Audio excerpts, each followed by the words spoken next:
ਗੱਲ ਕਾਹਦੀ ਜਦੋਂ ਬੰਦਾ ਵਿਆਹਣ ਜਾਂਦਾ ਜਿਹੜਾ ਦੁੱਧ ਪਿਆਉਂਦੇ ਜ਼ਹਿਰ ਹੀ ਹੁੰਦੀ ਆ। ਇਹਦਾ ਮੂੰਹ ਹਜੇ ਤਾਈਂ ਕੌੜਾ ਆ। ਪੁਰਾਣੀ ਗੱਲ ਆ ਪਹਿਲੇ ਉਹ ਤੇ ਕੁਝ ਵੀ ਨਹੀਂ, ਅੱਧਾ- 5-6 ਡੰਗਰਾਂ ਦੀਆਂ ਪੂਛਾਂ ਲਾ ਕੇ ਭੱਜ ਗਏ। ਤਾਂ ਹੀ ਲੁੰਡਾ ਆ। ਪੁੱਛ ਤੋਂ ਬਗੈਰ ਹੀ ਤੇਰਾ ਫਿਰਦਾ ਹੈ। ਹਰ ਬੰਦਾ ਕੋਈ 2 ਕਿੱਲਿਆਂ ਦਾ, ਕੋਈ 10 ਕਿੱਲਿਆਂ ਦਾ, ਕੋਈ 10 ਮੁਰੱਬਿਆਂ ਦਾ ਮਾਲਕ ਆ, ਲੇਕਿਨ ਸਬਜ਼ੀ ਉਹ ਵੀ ਰੇਹੜੀ ਵਾਲੇ ਕੋਲ ਲੈ ਰਿਹਾ ਆ। ਉਹ ਆਪਣੇ 5-10 ਮਰਲਿਆਂ ਵਿੱਚ ਆਪਣੀ ਸਬਜ਼ੀ ਨਹੀਂ ਬੀਜ ਰਿਹਾ। ਜ਼ਮੀਨ ਤੋਂ ਵੱਡਾ ਕੋਈ ਬੈਂਕ ਨਹੀਂ ਹੈਗਾ। ਜ਼ਮੀਨ ਦੇ ਵਿੱਚ ਤੁਸੀਂ ਇੱਕ ਦਾਣਾ ਪਾਉਂਦੇ ਹੋ, ਤੁਹਾਨੂੰ ਇੱਕ ਛਿੱਟਾ ਦਿੰਦਾ। ਛੱਲੀ ਦਾ ਇੱਕ ਦਾਣਾ ਪਾਉਂਦੇ, ਉਹ ਪੂਰੀ ਛੱਲੀ ਦਿੰਦੀ ਆ। ਮੇਰੇ ਵਿਆਹ ਨਾ ਤੇ ਨਦੀਮ ਬਾਈ ਆਏ, ਉਹਨਾਂ ਨੇ ਕਹਿਣਾ ਯਾਰ 4-5 ਪ੍ਰਾਹੁਣਿਆਂ ਦਾ ਨਾ ਤੂੰ ਫਿਕਰ ਨਾ ਕਰੀ, ਮੇਰੇ ਵੱਲ ਭੇਜ ਦੀ। ਇਹਨਾਂ ਨੇ ਰਾਤ ਨੂੰ ਵੀ ਚਾਹ ਦਾ ਇੰਤਜ਼ਾਮ ਕਰਨਾ, ਸਵੇਰ ਨੂੰ ਉਹਨਾਂ ਦੇ ਨਾਸ਼ਤੇ ਦਾ ਵੀ ਕਰ ਦੇਣਾ। ਇਹ ਸਾਂਝਾਂ ਹੁਣ ਮੁੱਕ ਗਈਆਂ, ਬਹੁਤ ਘੱਟ ਹੋ ਗਈਆਂ। ਉਹ ਕਹਿੰਦਾ ਨਹੀਂ ਵੀ ਰੌਣਕ ਜਾਣੀ ਘਾਟਿਓ, ਚੱਲ ਮੇਲੇ ਨੂੰ ਚੱਲੀਏ। ਫਿਰ ਉਹ ਆਲਮ ਲੁਹਾ ਨੇ ਗਾਏ ਮੇਲਾ ਮੇਲੀਆਂ ਦਾ, 11 ਵੇਲੀਆਂ ਦਾ। ਤੇ ਇਹ ਮੇਲੇ ਜਿਹੜੇ ਸੀ ਨਾ, ਇਹ 11 ਵੇਲੀਆਂ ਦੇ ਇੱਕ ਇਕੱਠੇ ਹੋਣ ਦਾ, ਤੁਰਨ ਫਿਰਨ ਦਾ ਬਹਾਨਾ ਸੀਗਾ। ਮੇਲਿਆਂ ਦਾ ਰਿਵਾਜ ਮੁੱਕਣਾ ਨਹੀਂ ਸੀ। ਮੇਲਿਆਂ ਦਾ ਰਿਵਾਜ ਮੁਕਾਇਆ ਲੜਾਈਆਂ ਨੇ। ਚੜ੍ਹਦੇ ਤੇ ਲਹਿੰਦੇ ਪੰਜਾਬ ਦੇ ਮੇਰੇ ਮਿੱਤਰ ਬੇਲੀ ਸੱਜਣ ਭਰਾਵਾਂ, ਸਾਰਿਆਂ ਨੂੰ ਸਲਾਮ ਅਲੈਕਮ। ਅੱਜ ਸਾਡੇ ਕੋਲ ਮੌਜੂਦ ਨੇ ਨਾਸਰ ਕਿਸਾਨਾ, ਇੱਕ ਪਿੰਡ ਪੰਜਾਬ ਤੋਂ, ਜਿਹੜੇ ਆਪਣੇ ਦੋਨਾਂ ਪੰਜਾਬਾਂ ਨੂੰ ਇੱਕ ਕਰਨੇ ਦਾ ਕੰਮ ਕਰ ਰਹੇ ਨੇ। ਆਪਣੀ ਮਾਂ ਬੋਲੀ ਪੰਜਾਬੀ ਨੂੰ ਪ੍ਰਮੋਟ ਕਰਦੇ ਪਏ ਨੇ। ਤੇ ਉਹਨਾਂ ਨਾਲ ਸਾਡੇ ਇੱਕ ਹੋਰ ਵੱਡੇ ਭਾਈ ਮੌਜੂਦ ਨੇ, ਪਾਸ਼ਾ ਜੱਟ, ਜਿਹੜੇ ਤੁਸੀਂ ਅੱਜ ਕੱਲ੍ਹ ਟਿਕਟੋਕ ਤੇ YouTube ਤੇ ਤੁਸੀਂ ਉਹਨਾਂ ਦੀਆਂ ਗੱਲਾਂ ਤੁਸੀਂ ਸੁਣਦੇ ਹੋਣੇ ਨੇ। ਅਸਲਾਮ ਅਲੈਕੁਮ। ਵਾਲੇਕੁਮ ਸਲਾਮ ਭਾਈ, ਕੀ ਹਾਲ ਚਾਲ? ਅੱਲਾ ਦਾ ਸ਼ੁਕਰ ਜੀ, ਤੁਸੀਂ ਸੁਣਾਓ? ਅਲਹਮਦੁਲਿਲਾ ਭਾਈ। ਸਭ ਤੋਂ ਪਹਿਲੇ ਤਾਂ ਤੁਹਾਡਾ ਬਹੁਤ ਬਹੁਤ ਸ਼ੁਕਰੀਆ, ਤੁਸੀਂ ਸਾਨੂੰ ਟਾਈਮ ਦਿੱਤਾ। ਸਰ ਭਾਈ, ਮੈਨੂੰ ਤੁਸੀਂ ਇਹ ਦੱਸੋ ਕਿ ਤੁਸੀਂ ਇਹ ਕਦੋਂ ਸੋਚਿਆ ਕਿ ਮੈਂ ਆਪਣੀ ਮਾਂ ਬੋਲੀ ਜ਼ਬਾਨ ਦੀ ਖਿਦਮਤ ਕਰਨੀ ਆ, ਦੋਨਾਂ ਪੰਜਾਬਾਂ ਨੂੰ ਇੱਕ ਕਰਨਾ? ਵੈਸੇ ਤਾਂ ਜੀ ਅਸੀਂ 2015 ਵਿੱਚ ਨਾ YouTube ਚੈਨਲ ਬਣਾਇਆ ਸੀ, ਲੇਕਿਨ ਅਸੀਂ ਉਸ ਤੋਂ ਬਹੁਤ ਪਹਿਲੇ ਮਤਲਬ YouTube ਤੇ ਕੰਮ ਕਰਦੇ ਸੀ। ਉਹ ਇਸ ਤਰ੍ਹਾਂ ਕਿ ਸਾਡੇ ਪਿੰਡ ਦੇ ਵਿੱਚੋਂ ਜਿਹੜੀ ਇੱਕ ਫੈਮਿਲੀ ਸਿੱਖਾਂ ਦੀ ਉੱਠ ਕੇ ਗਈ ਸੀ ਜੀ, ਉਹਨਾਂ ਨੇ ਕਿਸ ਤਰ੍ਹਾਂ ਸਾਡੇ ਨਾਲ ਰਾਬਤਾ ਕੀਤਾ। ਅਸੀਂ ਫੇਸਬੁੱਕ ਤੇ ਬਹੁਤ ਐਕਟਿਵ ਹੁੰਦੇ ਸੀ। ਪੈਡੀ ਦੱਤਾ ਸਾਹਿਬ ਉਹਨਾਂ ਦਾ ਨਾਂ ਸੀ, ਤੇ ਉਹਨਾਂ ਨੇ ਕਿਹਾ ਜੀ ਮੈਂ ਘਣੀਆਂ 'ਚ ਉੱਠ ਕੇ ਗਿਆ, ਤੇ ਮੈਂ ਜੋਧਾ ਨਗਰੀ ਸਕੂਲ ਦੇ ਵਿੱਚ ਪੜ੍ਹਦਾ ਹੁੰਦਾ, ਸਾਡੇ ਨਾਲ ਦੇ ਪਿੰਡ ਸਕੂਲ ਸੀ, ਤੇ ਉਹ ਸਾਨੂੰ ਪਤਾ ਕਰਕੇ ਦੱਸੋ ਵੀ ਸਾਡਾ ਘਰ ਕਿੱਥੇ ਸੀ, ਤੇ ਸਕੂਲ ਦੀ ਵੀਡੀਓ ਵੀ ਸਾਨੂੰ ਬਣਾ ਕੇ ਭੇਜੋ। ਉਸ ਵਕਤ ਆ ਮੋਬਾਈਲਾਂ ਵਾਲਾ ਸਿਸਟਮ ਇੰਨਾ ਨਹੀਂ ਸੀ। ਮੇਰੇ ਕੋਲ ਇੱਕ ਨਾ ਹੈਂਡੀਕੈਮ ਸੈਮਸੰਗ ਦਾ, ਜਿਹਦੇ ਵਿੱਚ ਛੋਟੀ ਜਿਹੀ ਰੀਲ ਪੈਂਦੀ, ਉਹ ਕੈਮਰਾ ਸੀਗਾ। ਅਸੀਂ ਉਹਦੀ ਵੀਡੀਓ ਬਣਾ ਕੇ, ਮੇਰਾ ਦੋਸਤ ਸੀ ਇਕਬਾਲ ਖਾਨ, ਉਹਨੇ ਬਣਾ ਕੇ ਉਹਨੇ ਦਿਖਾਇਆ ਵੀ ਇਹ ਘਰ ਉਹਨਾਂ ਦੇ ਬਜ਼ੁਰਗਾਂ ਦੇ ਰਿਸ਼ਤੇਦਾਰਾਂ ਕੋਲ ਹੀ ਉਹਨਾਂ ਦਾ ਘਰ ਸੀ। ਉਹ ਜਗ੍ਹਾ ਦਿਖਾਈ। ਉਹ ਜਗ੍ਹਾ ਦਿਖਾਉਣ ਤੋਂ ਬਾਅਦ ਉਹ ਸਕੂਲ ਦਿਖਾਇਆ ਜੀ, ਸਕੂਲ ਦੇ ਵਿੱਚ ਉਹ ਪੜ੍ਹਦੇ ਰਹੇ।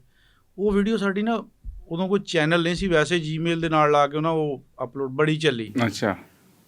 ਫਿਰ ਸਾਡਾ ਹੁਣ ਪਿਛੋਕੜ ਜਿਹੜਾ ਹੁਸ਼ਿਆਰਪੁਰ ਸੀ, ਸਾਨੂੰ ਉਹ ਦੇਖਣ ਦੀ ਬੜੀ ਤਾਂਘ ਸੀਗੀ ਵੀ ਕਿਸ ਤਰੀਕੇ ਨਾਲ ਆਪਣਾ ਪਿੰਡ ਦੇਖ ਲਈਏ। ਇਸੇ ਤਰ੍ਹਾਂ ਹੀ ਕਰਦੇ ਮੈਂ ਇੱਕ ਇੰਡੀਆ ਤੋਂ ਸਾਮਲ ਧਾਮੀ ਸਾਹਿਬ ਦੀ ਵੀਡੀਓ ਦੇਖੀ ਸੀ, ਤੇ ਮੈਨੂੰ ਇਹ ਇੱਕ ਸੋਰਸ ਮਿਲ ਗਿਆ ਵੀ ਇਹ ਕੰਮ ਆਪਾਂ ਕਰਾਂਗੇ ਤਾਂ ਹੋ ਸਕਦਾ ਸਾਡੇ ਨਾਲ ਵੀ ਬੰਦੇ ਜੁੜਨਗੇ, ਤੇ ਆਪਣੇ ਨਾਲ ਉਹ ਫਿਰ ਆਪਾਂ ਪਿੰਡ ਦੇਖ ਲਾਂਗੇ। ਫਿਰ ਇੱਦਾਂ ਹੀ ਹੋਇਆ ਕਿ ਮੈਂ 6 ਪਿੰਡ ਦੀ ਇੱਕ ਵੀਡੀਓ ਬਣਾਈ। ਬਾਬਾ ਸੁਲਤਾਨ ਆ ਸਾਡੇ ਪਿੰਡ ਦਾ। ਉਹ ਵੀਡੀਓ ਤੋਂ ਬਾਅਦ ਫਿਰ ਮੈਨੂੰ ਕਮੈਂਟ ਆਉਣੇ ਸ਼ੁਰੂ ਹੋ ਗਏ। ਉਹ ਕਮੈਂਟਾਂ ਦੇ ਰਾਹੀਂ ਮੇਰਾ ਫਿਰ ਉਹਨਾਂ ਨਾਲ ਰਾਬਤਾ ਹੋ ਗਿਆ। ਤੇ ਆਪਾਂ ਨੂੰ ਜੇ ਆਪਾਂ ਇਹ ਕੰਮ ਕਰਦੇ ਹਾਂ, ਲੋਕਾਂ ਦਾ ਕਿੰਨਾ ਕੁ ਪਿਆਰ ਮਿਲਦਾ? ਦੇਖੋ ਜੀ, ਜਿਨ੍ਹਾਂ ਨੂੰ ਆਪਾਂ ਵਿਛੜਿਆਂ ਨੂੰ ਮਿਲਾਉਂਦੇ ਆ, ਜਾਂ ਜਿਨ੍ਹਾਂ ਦੇ ਆਪਾਂ ਪਿੰਡ ਦਿਖਾ ਦਿੰਦੇ ਆ, ਜਾਂ ਜਿਹੜੇ ਇਸ ਤਾਂਘ ਦਾ ਨਾਲ ਆਪਣੇ ਜੁੜੇ ਹੋਏ ਆ, ਮਿੱਟੀ ਨਾਲ ਜੁੜੇ ਹੋਏ ਆ ਵੀ ਸਾਡਾ ਕਿਸੇ ਨਾ ਕਿਸੇ ਤਰੀਕੇ ਨਾਲ ਸਾਡਾ ਵੀ ਪਿੰਡ ਦਿਖਾਓ, ਉਹ ਲੋਕ ਤਾਂ ਦੁਆਵਾਂ ਬਹੁਤ ਜ਼ਿਆਦਾ ਦਿੰਦੇ ਆ। ਠੀਕ ਹੈ ਜੀ, ਔਰ ਉਹ ਦਿਲੋਂ ਦਿੰਦੇ ਆ। ਤੇ ਬਾਕੀ ਪਸੰਦ ਸਾਨੂੰ ਜ਼ਿਆਦਾ ਕਰਦੇ ਆ ਏਜਡ ਬੰਦੇ, ਸਿਆਣੇ ਬੰਦੇ, ਬਜ਼ੁਰਗ ਬੰਦੇ। ਨਵੀਂ ਨਸਲ ਜਿਹੜੀ ਯੂਥ ਆ, ਉਹ ਸਾਨੂੰ ਘੱਟ ਦੇਖਦੀ ਆ, ਕਿਉਂਕਿ ਉਹਨਾਂ ਦਾ ਇੰਟਰਸਟ ਇਸ ਚੀਜ਼ ਵਿੱਚ ਇੰਨਾ ਨਹੀਂ ਹੈਗਾ। ਤੇ ਆਪਣੇ ਨਾਲ ਸਾਡੇ ਵੱਡੇ ਭਾਈ ਪਾਸ਼ਾ ਵੀ ਬੈਠੇ ਨੇ, ਇਹ ਤੁਹਾਡੇ ਨਾਲ ਕਿੱਦਾਂ ਜੁੜੇ? ਪਾਸ਼ਾ ਵੀ ਪੰਜਾਬੀ ਤੇ ਕੰਮ ਕਰਦਾ, ਸਾਡਾ ਪਿੰਡ ਵੀ ਨੇੜੇ ਆ, ਤੇ ਇਹ ਜਨਾਬੇ ਅਲੀ ਸਾਡਾ ਰਾਬਤਾ ਹੋ ਗਿਆ ਜਦੋਂ ਇਹ ਆਪਣਾ ਟਿਕਟੋਕ ਦੀ ਦੁਨੀਆ ਤੇ ਆਇਆ। ਫਿਰ ਇਹਨੇ ਇੱਕ ਬੜੀ ਇਹਦੀ ਵੀਡੀਓ ਚੱਲੀ ਸੀ ਨਸੀਬੋ ਲਾਲ ਵਾਲੀ, ਤੇ ਉਹ ਨਸੀਬੋ ਲਾਲ ਵਾਲੀ ਵੀਡੀਓ ਨੇ ਜਿਹੜਾ ਨਾ ਮਤਲਬ ਇਹਨੂੰ ਤਾਂ ਦੀ ਤਾਂ ਚੱਕਤਾ। ਫਿਰ ਇਹਨੇ ਸਾਡੇ ਨਾਲ ਰਾਬਤਾ ਕੀਤਾ ਕਿ ਮੇਰਾ ਇੰਟਰਵਿਊ ਕਰੋ। ਅਸੀਂ ਫਿਰ ਇਹਦਾ ਇੰਟਰਵਿਊ ਵੀ ਕੀਤਾ। ਤੇ ਵੈਸੇ ਵੀ ਸਾਡਾ ਗੁਆਂਢੀ ਆ, ਅਸੀਂ ਮਿਲ ਕੇ ਹੀ ਕੰਮ ਕਰਦੇ ਹਾਂ। ਹਾਂਜੀ, ਕੋਲੈਬੋਰੇਸ਼ਨ ਕਰਦੇ ਇੱਕ ਦੂਜੇ ਨਾਲ। ਭਾਈ ਤੁਸੀਂ ਮੈਨੂੰ ਦੱਸੋ ਕਿ ਤੁਸੀਂ ਕਿੱਦਾਂ ਸੋਚਿਆ ਕਿ ਮੈਂ ਯਾਰ ਹੁਣ ਇਸ ਉਮਰੇ ਆ ਕੇ ਟਿਕਟੋਕ ਬਣਾਵਾਂਗਾ? ਉਹ ਤਾਂ ਕੋਈ ਨਹੀਂ, ਮੈਂ ਤੁਹਾਨੂੰ ਪੁੱਛਣਾ ਚਾਹੁੰਦਾ ਵੀ ਇਸ ਉਮਰੇ ਕਿਵੇਂ ਮੁਗਲਾਂ ਦਾ ਕਿਹੜਾ ਬਣਾਇਆ? ਨਹੀਂ ਤੁਹਾਨੂੰ ਦੇਖ ਕੇ ਲੱਗ ਰਿਹਾ ਕਿ ਤੁਹਾਡੀ ਉਮਰ ਜ਼ਿਆਦਾ। ਨਹੀਂ ਤੈਨੂੰ ਲੱਗਦਾ ਹੀ ਆ, ਮੈਂ ਤਾਂ ਹਾਲੇ ਜੰਮਿਆ ਵੀ ਨਹੀਂ ਸਮਝ ਲਾ। ਤੇ ਬਾਈ ਮੈਂ ਬਸ ਸਿਲਸਿਲਾ ਕੋ ਸ਼ੁਰੂ ਕੀਤਾ ਸਾਲ ਕੁ ਪਹਿਲਾਂ, ਅੱਛਾ, ਤੇ ਵੀਡੀਓ ਲਾਉਂਦੇ ਰਹੇ ਤੇ ਅਲਹਮਦੁਲਿਲਾ ਅੱਲਾ ਨੇ ਬੜੀ ਇੱਜ਼ਤ ਦਿੱਤੀ। ਵੀਡੀਓ ਸਾਡੀ ਵਾਇਰਲ ਹੋਈ, ਜਿੱਦਾਂ ਭਾਈ ਨਾਸਰ ਨੇ ਗੱਲ ਕੀਤੀ ਵੀ ਨਸੀਬ ਵਾਲੀ। ਤੇ ਉਸ ਤੋਂ ਬਾਅਦ ਫਿਰ ਜਾਣੀ ਉਹ ਬੰਦਾ ਜਿੱਦਾਂ ਨਾ ਇੱਕ ਮਖਸੂਸ ਸੂਰਤ ਹਾਲ ਹੁੰਦੀ ਹੈ, ਬੰਦਾ ਮਸ਼ਹੂਰ ਹੋ ਕੇ ਵੀ ਪਿੰਡ ਦੀ ਹੱਦ ਤੱਕ ਰਹਿੰਦਾ ਵਾ। ਉਹ ਫਿਰ ਵੀ ਜਾਣੀ ਪਿੰਡ ਦੀ ਹੱਦ ਤੱਕ ਸੀਗਾ। ਤੇ ਫਿਰ ਮੇਰੇ ਬੜੇ ਪਿਆਰੇ ਦੋਸਤ ਮੇਰੇ ਕੋਲ ਬੈਠੇ ਆ, ਭਾਈ ਨਦੀਮ ਸਾਹਿਬ, ਇਹਨਾਂ ਨੇ ਰਾਬਤਾ ਕੀਤਾ। ਅੱਲਾ ਦੀ ਯਾਦ ਜੋੜ ਮਿਲਾਉਣ ਵਾਲੀ ਹੁੰਦੀ ਹੈ। ਤੇ ਇਹਨਾਂ ਨੇ ਇੰਨੀ ਕੁ ਮੇਰੀ ਰਹਿਨਮਾਈ ਕੀਤੀ, ਤੁਸੀਂ ਯਕੀਨ ਕਰਿਓ ਵੀ ਮੈਨੂੰ ਜਾਣੀ ਨਾ ਇੱਕ ਪਿੰਡ ਚੋਂ ਕੱਢ ਕੇ ਆ ਤੁਹਾਡੇ ਤੱਕ ਪਹੁੰਚਾਤਾ। ਤੇ ਹੁਣ ਮੇਰੇ ਵਾਸਤੇ ਜਾਣੀ ਪੂਰੀ ਜਦੋਜਹਿਦ ਜਿਹੜੇ ਕਰ ਰਹੇ ਆ ਭਾਈ ਨਾਸਰ ਕਿਸਾਨਾ ਸਾਹਿਬ, ਜਿਹੜੇ ਨੇ ਜਾਣੀ ਬਹੁਤ ਮੇਰਾ ਤੇਹ ਕਰਦੇ ਆ। ਭਾਈ ਨਾਸਰ ਢਿੱਲੋਂ ਸਾਹਿਬ, ਭਾਈ ਅੰਜਮ ਸਰੋਇਆ ਸਾਹਿਬ, ਤੇ ਇਹ ਤਿੰਨ ਬੰਦੇ ਜਿਹੜੇ ਨਾ ਮਾਸ਼ਾਅੱਲਾ ਹੁਣ ਬੜੀ ਸਪੋਰਟ ਕਰ ਰਹੇ ਆ। ਤੇ ਇਹਨਾਂ ਦੇ ਨਾਲ ਅਸੀਂ ਮਿਲਾਪ ਵੀ ਸਾਡੇ ਹੁੰਦੇ ਆ। ਨਾਸਰ ਭਾਈ ਹੁਣੀ, ਢਿੱਲੋਂ ਹੁਣੀ, ਭਾਈ ਅੰਜਮ ਸਰੋਇਆ ਸਾਹਿਬ ਸਾਡੇ ਕੋਲ ਖੱਖਾਂ 'ਚ ਗਏ ਪਿੰਡ ਸਾਡੇ, ਤੇ ਭਾਈ ਨਾਸਰ ਸਾਹਿਬ ਵੀ ਸਾਡੇ ਕੋਲ ਗਏ। ਇਹਨਾਂ ਸਾਰਿਆਂ ਨੂੰ ਸਾਡੇ ਪਿੰਡ ਪਹੁੰਚਾਉਣ ਦਾ ਪਹਿਲੀ ਵਾਰੀ ਜਿਹੜਾ ਅਹਿਮ ਕਿਰਦਾਰ ਸੀ ਉਹ ਭਾਈ ਨਦੀਮ ਅਸਦ ਦਾ ਸੀ। ਅੱਛਾ, ਜਿਨ੍ਹਾਂ ਨੇ ਬੜੀ ਕੋਸ਼ਿਸ਼ ਕਰਕੇ ਇਹਨਾਂ ਨੂੰ ਮੇਰੇ ਕੋਲ ਤੱਕ ਪਹੁੰਚਾਇਆ। ਫਿਰ ਮੈਂ ਗਾਂ ਦੀ ਗਾਂ ਆਸਤਾ ਜਿੱਦਾਂ ਤੁਹਾਡੇ ਤੱਕ ਆ ਗਿਆ। ਤੇ ਇਹ ਬੰਦੇ ਜਿਹੜੇ ਨਾ ਤਿੰਨਵਾਂ, ਇਹ ਫੀਲਡ ਦੇ ਵਿੱਚ ਐਸੇ ਬੰਦੇ ਮੈਂ ਦੇਖੇ ਆ ਜਿਨ੍ਹਾਂ ਨੇ ਅੱਜ ਤੱਕ, ਮੈਂ ਇੱਕ ਆਪਣੇ ਤਜਰਬੇ ਦੇ ਤੌਰ ਤੇ ਗੱਲ ਕਰ ਰਿਹਾ ਵੀ ਇਹਨਾਂ ਦੇ ਦਿਲ ਦੇ ਵਿੱਚ ਕੋਈ ਇਦਾਂ ਦਾ ਬੁਗਜ਼ ਨਹੀਂ, ਜਾਂ ਜਿੱਦਾਂ ਸਾੜ ਨਹੀਂ ਹੁੰਦਾ ਦਿਲਾਂ ਦੇ ਵਿੱਚ ਵੀ ਆਹ ਨਾ ਅੱਗੇ ਜਾਵੇ, ਆਹ ਨਾ ਅੱਗੇ ਜਾਵੇ, ਇਦਾਂ ਦੀ ਕੋਈ ਸ਼ੈ ਨਹੀਂ। ਮੇਰੀ ਬੜੀ ਹੈਲਪ ਕਰਦੇ ਆ, ਬੜਾ ਆਪਾਂ ਨੂੰ ਪਿਆਰ ਕਰਦੇ ਆ, ਤੇ ਇਹਨਾਂ ਦੀ ਆਪਾਂ ਮੁਹੱਬਤ ਦਾ ਸ਼ੁਕਰੀਆ ਅਦਾ ਕਰਦੇ ਆ, ਭਰਾਵਾਂ ਦੀ ਵਜ੍ਹਾ ਨਾਲ ਜਿਹੜੇ ਇੱਥੇ ਬੈਠੇ। ਭਾਈ ਜੀ ਆਪਾਂ ਹੁਣ ਪੰਜਾਬੀ ਨੂੰ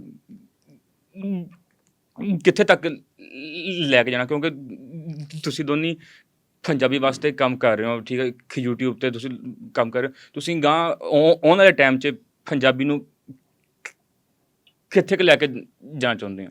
ਪੰਜਾਬੀ ਦੇਖੋ, ਸਾਡੀ ਤਾਂ ਕੋਸ਼ਿਸ਼ ਇਹ ਹੈ ਵੀ ਪੰਜਾਬ ਦੇ ਹਰ ਘਰ 'ਚ ਹੋਵੇ।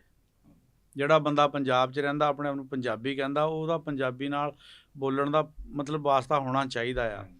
ਬਦਕਿਸਮਤੀ ਦੇ ਨਾਲ ਆਪਾਂ ਘਰਾਂ ਵਿੱਚ ਨਾ ਬੱਚਿਆਂ ਨਾਲ ਉਰਦੂ ਬੋਲਣੀ ਸ਼ੁਰੂ ਕਰ ਦਿੱਤੀ ਆ। ਤੁਸੀਂ ਕਿਸੇ ਪਠਾਨ ਨੂੰ ਦੇਖ ਲਓ, ਉਹ ਜਿੱਥੇ ਮਰਜ਼ੀ ਜਾਏਗਾ, ਉਹ ਤੁਹਾਡੇ ਨਾਲ ਅਗਰ ਉਹਨੂੰ ਮਜਬੂਰੀ 'ਚ ਪੰਜਾਬੀ ਜਾਂ ਉਰਦੂ 'ਚ ਗੱਲ ਕਰਨੀ ਪਊਗੀ, ਲੇਕਿਨ ਉਹ ਆਪਣੇ ਨਾਲ ਖੜੇ ਬੰਦੇ ਨਾਲ ਜਦੋਂ ਸਲਾਹ ਕਰੂਗਾ ਨਾ, ਉਹ ਪਸ਼ਤੋ ਵਿੱਚ ਹੀ ਗੱਲ ਕਰੇਗਾ। ਤੇ ਸਾਡੇ ਲੋਕਾਂ ਨੂੰ ਪਤਾ ਨਹੀਂ ਕਿਹੜੀ ਗੱਲ ਦੀ ਸ਼ਰਮ ਆਉਂਦੀ, ਉਹ ਪੰਜਾਬੀ ਬੋਲਣ ਲੱਗੇ। ਫਿਰ ਉਹ ਜਿਹੜੀ ਆਪਣੀ ਨਿਆਣਿਆਂ ਨਾਲ ਉਰਦੂ ਬੋਲਦੇ ਨੇ, ਕੋਈ ਉਰਦੂ ਵੀ ਐਡੀ ਕਲਾਸ ਦੀ ਨਹੀਂ ਹੈਗੀ, ਐਕਸੈਂਟ ਉਹਦਾ ਪੰਜਾਬੀ ਵਾਲਾ ਹੀ ਹੁੰਦਾ ਆ। ਨਾ ਉਹ ਉਰਦੂ ਹੁੰਦੀ, ਨਾ ਉਹ ਦੜੇ ਦਾ ਮਾਲ, ਉਹ ਜਣੀ ਤੁਹਾਨੂੰ ਕੋਈ ਬਹੁਤ ਜ਼ਿਆਦਾ ਮੋਹਤਬਰ ਨਹੀਂ ਕਰਦਾ, ਬਲਕਿ ਤੁਹਾਡੀ ਉਹਦੇ ਵਿੱਚ ਨਾ ਕਾਬਲੀਅਤ ਸਾਹਮਣੇ ਆਉਂਦੀ ਵੀ ਕਿੰਨੀ ਕੁ ਕਰਤੂਤ ਦੇ ਮਾਲ ਹੈਗਾ। ਬਾਕੀ ਪੰਜਾਬੀ ਜਿਹੜੀ ਹੈ ਨਾ ਜੀ, ਅਸੀਂ ਅੱਗੇ ਵੀ ਇੱਕ ਪ੍ਰੋਗਰਾਮ 'ਚ ਜ਼ਿਕਰ ਕੀਤਾ ਸੀਗਾ ਕਿ ਇਸ ਤਰ੍ਹਾਂ ਆਪਾਂ ਇੱਕ ਦਿਹਾੜ ਦੀ ਕੋਸ਼ਿਸ਼ ਕਰਕੇ ਆਪਾਂ ਰੇਲੀ ਵਿੱਚ ਬੰਦੇ ਬਹੁਤ ਮੁਖਲਸ ਹੈਗੇ ਆ, ਜਿਹੜੇ ਪੁਰਾਣੇ ਲੱਗੇ ਹੋਏ ਆ, ਉਹਨਾਂ ਨੂੰ ਅਸੀਂ ਐਪਰੀਸ਼ੀਏਟ ਵੀ ਕਰਦੇ ਹਾਂ। ਲੇਕਿਨ ਬਹੁਤ ਸਾਰੇ ਬੰਦੇ ਜਿਹੜੇ ਨਾ, ਜਿਹਨੂੰ ਆਪਾਂ ਫਸਲੀ ਬਟੇਰੇ ਕਹਿ ਸਕਦੇ ਹਾਂ, ਉਹ ਪੰਜਾਬੀ ਦੇ ਨਾਂ 'ਤੇ ਨਾ ਉਹ ਮੋਹਰੇ ਆ ਗਏ ਆ। ਸਾਡੇ ਵਰਗੇ ਲੋਕਾਂ ਨੂੰ ਛੋਟੇ ਸ਼ਹਿਰਾਂ ਦਾ ਇਹ ਆ ਕਿ ਅਸੀਂ ਛੋਟੇ ਸ਼ਹਿਰਾਂ 'ਚੋਂ ਨਹੀਂ ਅੱਗੇ ਤੱਕ ਆ ਸਕਦੇ, ਲੇਕਿਨ ਬੜੇ ਸ਼ਹਿਰਾਂ 'ਚ ਲੋਕ ਬਹਿਰੂਪੀਏ ਇਹਨੂੰ ਆਪਾਂ ਕਹਾਂਗੇ, ਉਹਨਾਂ ਦਾ ਪੰਜਾਬੀ ਨਾਲ ਦੂਰ ਦੂਰ ਤੱਕ ਕੋਈ ਤਲਕ ਨਹੀਂ ਹੈਗਾ। ਨਾ ਤੇ ਪੰਜਾਬੀ ਦੇ ਸੰਦਾਂ ਦਾ ਉਹਨਾਂ ਨੂੰ ਪਤਾ ਵੀ ਪੰਜਾਬੀ ਦੇ ਸੰਦ ਜਿਹੜੇ ਖੇਤੀਬਾੜੀ 'ਚ ਕਿਹੜੇ ਉਹ ਇਸਤੇਮਾਲ ਕਰੀਦੇ, ਨਹੀਂ ਪਤਾ ਉਹਨਾਂ ਨੂੰ। ਜੇ ਉਹਨਾਂ ਨੂੰ ਪਤਾ ਹੋਊਗਾ ਤੇ ਉਹ ਵਰਤੀ ਦੇ ਕਿੱਦਾਂ, ਉਹ ਨਹੀਂ ਪਤਾ ਹੋਣਾ। ਅੱਛਾ, ਉਸ ਤੋਂ ਬਾਅਦ ਫਿਰ ਉਹੀ ਗੱਲ ਵੀ ਆਪਣੇ ਬੱਚਿਆਂ ਨਾਲ ਉਰਦੂ ਬੋਲਦੇ ਆ। ਉਹ ਪ੍ਰੋਗਰਾਮ ਤੋਂ ਹਟ ਕੇ ਕਈ ਵਾਰੀ ਇੱਦਾਂ ਵੀ ਹੋਇਆ ਵੀ ਉਹ ਪੰਜਾਬੀ ਦਾ ਪ੍ਰੋਗਰਾਮ ਕਰਨ ਤੋਂ ਬਾਅਦ ਉਸੇ ਜਗ੍ਹਾ 'ਤੇ ਉਰਦੂ ਬੋਲਣ ਲੱਗ ਪੈਂਦੇ ਆ। ਉਸ ਅਹਾਤੇ 'ਚੋਂ ਵੀ ਬਾਹਰ ਨਹੀਂ ਜਾਂਦੇ ਹੈਗੇ, ਮਤਲਬ ਉਹਨੇ ਕੇ ਏਰੀਏ 'ਚੋਂ ਵੀ ਬਾਹਰ ਨਹੀਂ ਜਾਂਦੇ, ਉੱਥੇ ਉਰਦੂ ਬੋਲਣ ਲੱਗ ਪੈਂਦੇ ਅਤੇ ਉਹ ਦਾਅਵਾ ਕਰਦੇ ਆ ਕਿ ਅਸੀਂ ਪੰਜਾਬੀ ਲਈ ਕੰਮ ਕਰਦੇ, ਅਤੇ ਇਹ ਹੈਗਾ ਝੂਠ। ਪੰਜਾਬੀ ਦੇਖੋ, ਤੁਹਾਡਾ 5-6 ਫੁੱਟ ਦਾ ਜਿਸਮ ਆ ਨਾ, ਤੁਸੀਂ ਕਮ ਅਜ਼ ਕਮ ਇੱਥੇ ਤਾਂ ਲਾਗੂ ਕਰੋ। ਤੁਹਾਡਾ ਪਹਿਨਾਵਾ ਪੰਜਾਬ ਵਾਲਾ ਹੋਣਾ ਚਾਹੀਦਾ, ਤੁਹਾਡੀ ਬੋਲੀ ਪੰਜਾਬ ਵਾਲੀ ਹੋਣੀ ਚਾਹੀਦੀ, ਤੁਹਾਡੀ ਸਾਰੀ ਰਹਿਤਲ ਜਿਹੜੀ ਆ ਉਹ ਪੰਜਾਬੀ ਹੋਣੀ ਚਾਹੀਦੀ। ਅਤੇ ਅਸੀਂ ਚਾਹੁੰਦੇ ਹਾਂ ਕਿ ਪੂਰੇ ਪੰਜਾਬ 'ਚ ਜਿੱਥੇ ਜਿੱਥੇ ਬੈਠੇ ਆ ਪੰਜਾਬੀ, ਉਹ ਘਰੋਂ ਬੱਚਿਆਂ ਨੇ ਸਿੱਖਣੀ ਆ, ਬਾਹਰੋਂ ਕਿਸੇ ਨੇ ਨਹੀਂ ਸਿਖਾਉਣੀ ਹੈਗੀ। ਸਕੂਲਾਂ ਨੇ ਤੁਹਾਨੂੰ ਪੰਜਾਬੀ ਨਹੀਂ ਸਿਖਾਉਣੀ ਹੈਗੀ। ਇਸ ਕਰਕੇ ਆਪਣੇ ਬੱਚਿਆਂ ਨਾਲ ਤੁਸੀਂ ਫਿਰ ਚੜ੍ਹਦੇ ਵਾਲੇ ਦੀ ਮੈਂ ਤੁਹਾਨੂੰ ਇੱਕ ਮਿਸਾਲ ਦੇਵਾਂਗਾ, ਕੋਈ ਅਮਰੀਕਾ, ਕੈਨੇਡਾ, ਜਿੱਥੇ ਵੀ ਜਾ ਕੇ ਬੈਠੇ ਆ, ਉਹ ਜੋ ਮਰਜ਼ੀ ਬਾਹਰ ਅੰਗਰੇਜ਼ੀ ਬੋਲਣ, ਉਹ ਜਾਂ ਅੰਗਰੇਜ਼ੀ ਬੋਲਦੇ ਆ ਅਤੇ ਜਾਂ ਪੰਜਾਬੀ ਬੋਲਦੇ, ਤੀਸਰੀ ਜ਼ਬਾਨ ਕੋਈ ਨਹੀਂ ਬੋਲਦੇ। ਆਪਣੇ ਘਰਾਂ 'ਚ ਆਪਣੇ ਨਿਆਣੇ ਸਾਡਾ ਬਹੁਤ ਸਾਰਿਆਂ ਨਾਲ ਇਦਾਂ ਦਾ ਵਾਹ ਵਾਸਤਾ ਆ, ਉਹ ਭਾਈ ਜੀ ਪੰਜਾਬੀ ਬੋਲਦੇ ਆ, ਉਹਨਾਂ ਨੇ ਆਪਣੀ ਪੰਜਾਬੀ ਨੂੰ ਸੰਭਾਲਿਆ ਆ, ਅਸੀਂ ਨਹੀਂ ਸੰਭਾਲਿਆ ਹੈਗਾ। ਨਹੀਂ ਅੱਜ ਕੱਲ੍ਹ ਮੈਂ ਨਾ ਜਿੰਨੇ ਵੀ ਪੋਡਕਾਸਟ ਕੀਤੇ ਉਹਨਾਂ 'ਚ ਇਹੀ ਕਹਿੰਦਾ ਕਿ ਜਿੱਦਾਂ ਆਪਣੇ ਸਿਆਣੇ ਮੁੱਕਦੇ ਜਾਂਦੇ ਆ ਨਾ, ਉੱਦਾਂ ਹੀ ਪੰਜਾਬੀ ਖਤਮ ਬਹੁਤ ਸਾਰੇ ਐਸੇ ਲਫ਼ਜ਼ ਆ ਜਿਹੜੇ ਆਪਾਂ ਬੜੀ ਦੇਰ ਬਾਅਦ, ਅਸੀਂ ਪਿੰਡਾਂ 'ਚ ਰਹਿੰਦੇ ਆ ਵੀ ਬੜੀ ਦੇਰ ਬਾਅਦ ਸੁਣਦੇ, ਤਾਂ ਸਾਨੂੰ ਫਿਰ ਆਪਣੇ ਉਹ ਪਿਓ ਦਾਦੇ ਦਾ ਜ਼ਮਾਨਾ ਯਾਦ ਆ ਜਾਂਦਾ ਵੀ ਉਦੋਂ ਇਹ ਲਫ਼ਜ਼ ਉਹ ਬੋਲਦੇ ਹੁੰਦੇ ਸੀ। ਜਿੱਦਾਂ ਹੁਣ ਸ਼ਾਮ ਦਾ ਟਾਈਮ ਹੈ ਤਾਂ ਕਹਿਣਾ ਲੋਡਾ ਵੇਲਾ ਹੋਇਆ ਆ, ਠੀਕ ਆ ਜੀ, ਸ਼ਾਹ ਵੇਲਾ। ਹਾਂਜੀ, ਇਹ ਲਫ਼ਜ਼ ਜਿਹੜੇ ਹੁਣ ਮੇਰੇ ਖਿਆਲ ਬਹੁਤ ਘੱਟ ਲੋਕ ਬੋਲਦੇ ਆ। ਸਤਿੰਦਰ ਸਰਤਾਜ ਇੱਕ ਇੰਡੀਆ ਦਾ ਬੜਾ ਵਧੀਆ ਸਿੰਗਰ ਆ, ਸਾਡੇ ਹੁਸ਼ਿਆਰਪੁਰ ਦਾ ਹੀ ਆ। ਉਹਦੀ ਖਸੂਸੀਅਤ ਇਹ ਹੈ ਕਿ ਹਰ ਉਹ ਗਾਣੇ ਦੇ ਵਿੱਚ 2-3 ਆਪਣੇ ਉਹ ਲਫ਼ਜ਼ ਲੈ ਕੇ ਆਉਂਦਾ ਜਿਹੜੇ ਬਿਲਕੁਲ ਨਾਪੈਦ ਹੋ ਕੇ ਖ਼ਤਮ ਹੋ ਚੱਲੇ। ਅੱਛਾ, ਇੱਦਾਂ ਹੀ ਜੀ। ਤੁਸੀਂ ਪੁਰਾਣੇ ਲਫ਼ਜ਼ਾਂ ਨੂੰ ਲੈ ਕੇ ਆਓ, ਅਸੀਂ ਤਾਂ ਭੋਰਾ ਨਹੀਂ ਸ਼ਰਮ ਮਹਿਸੂਸ ਕਰੀਦੀ ਹੈਗੀ। ਇਹ ਤਾਂ ਅਸਾਸੇ ਕਮਤਰੀ ਦਾ ਸ਼ਿਕਾਰ ਲੋਕ ਜਿਹੜੇ ਪੰਜਾਬੀ ਬੋਲਣ ਤੋਂ ਬਚਦੇ ਆ ਵੀ ਯਾਰ ਬੋਲਾਂਗੇ ਤਾਂ ਪਤਾ ਨਹੀਂ ਲੋਕ ਕੀ ਕਹੂਗੇ। ਇੱਦਾਂ ਹੈ ਨਾ ਜੀ, ਜਿਹੜੇ ਜਿੱਦਾਂ ਤੁਸੀਂ ਪਹਿਲੇ ਕਿਹਾ ਕਿ ਜਿਹੜੇ ਅੱਜ ਕੱਲ੍ਹ ਦੇ ਨੌਜਵਾਨ ਇਹ ਨਹੀਂ ਬੋਲਦੇ, ਉਹ ਪੰਜਾਬੀ ਬੋਲਣ 'ਚ ਬਾਹਰ ਕੋਈ ਜਾ ਕੇ ਨਾ ਕਿਸੇ ਨਾਲ ਬੋਲਣ ਲੱਗਿਆ ਸ਼ਰਮ ਫੀਲ ਕਰਦੇ ਆ ਨਾ।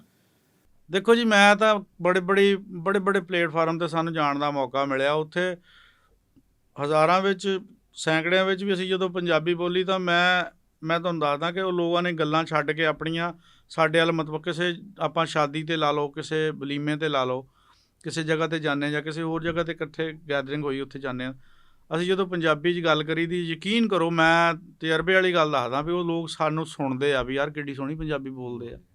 ਇਹਦਾ ਮਤਲਬ ਉਹਨਾਂ ਨੂੰ ਪਸੰਦ ਤਾਂ ਹੈ ਨਾ, ਮਗਰ ਉਹ ਉਸ ਚੀਜ਼ ਨੂੰ ਸੁਣਦੇ ਵੀ ਆ, ਉਸ ਚੀਜ਼ ਨੂੰ ਇੰਜੋਏ ਕਰਦੇ, ਮਗਰ ਬੋਲਦੇ ਨਹੀਂ ਨਾ।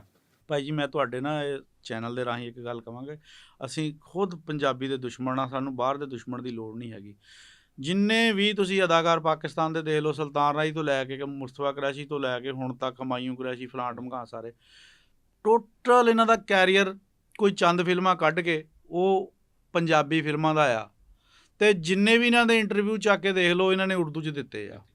ਇਸੇ ਤਰ੍ਹਾਂ ਹੀ ਹੁਣ ਬਹੁਤ ਸਾਰੇ ਜਿਹੜੇ ਅੱਜ ਕੱਲ੍ਹ ਦੇ ਸਿੰਗਰ ਆ, ਜਿਨ੍ਹਾਂ ਵਿੱਚ ਉਹ ਸੁਬਾ ਦੀ ਹਵਾ ਵਰਗੀ ਇੱਕ ਦੂਸਰੀ ਬੜੀ ਮਸ਼ਹੂਰ ਹੋਈ ਸੀਗੀ, ਉਹਦਾ ਮੈਨੂੰ ਨਾਂ ਨਹੀਂ ਯਾਦ, ਤੋ ਸੁਬਹ ਦੀ ਪਾਕ ਹਵਾ ਵਰਗੀ, ਨਿਮਰਾ ਮਹਿਰ, ਉਹ ਬੀਬਾ ਜੀ ਨੇ ਸ਼ੋਹਰਤ ਜਿਹੜੀ ਪੰਜਾਬੀ ਦੇ ਗਾਣੇ ਤੋਂ ਹਾਸਲ ਕੀਤੀ ਆ, ਬੱਲੇ ਬੱਲੇ ਉਹਦੀ ਪੰਜਾਬੀ ਦੇ ਗਾਣੇ 'ਤੇ ਹੋਈ ਆ, ਅਤੇ ਕਿਸੇ ਵੀ ਪਲੇਟਫਾਰਮ 'ਤੇ ਉਹਦਾ ਕੋਈ ਇੰਟਰਵਿਊ ਦੇਖ ਲਓ ਜਿਹੜਾ ਉਹਨੇ ਪੰਜਾਬੀ ਦਿੱਤਾ ਹੋਵੇ। ਕਿੱਡੇ ਆਸਾਨ ਫਰਾਮੋਸ਼ ਲੋਕ ਆ ਕਿ ਜਿਹੜੀ ਚੀਜ਼ ਤੋਂ, ਜਿਹੜੀ ਜ਼ਬਾਨ ਤੋਂ ਸਾਨੂੰ ਸ਼ੋਹਰਤ ਮਿਲਦੀ ਆ, ਅਸੀਂ ਉਹ ਆਮ ਕਿਸੇ ਹੋਰ ਪਲੇਟਫਾਰਮ 'ਤੇ ਬੋਲਣ ਲੱਗੇ ਸ਼ਰਮ ਮਹਿਸੂਸ ਕਰਦੇ ਹਾਂ।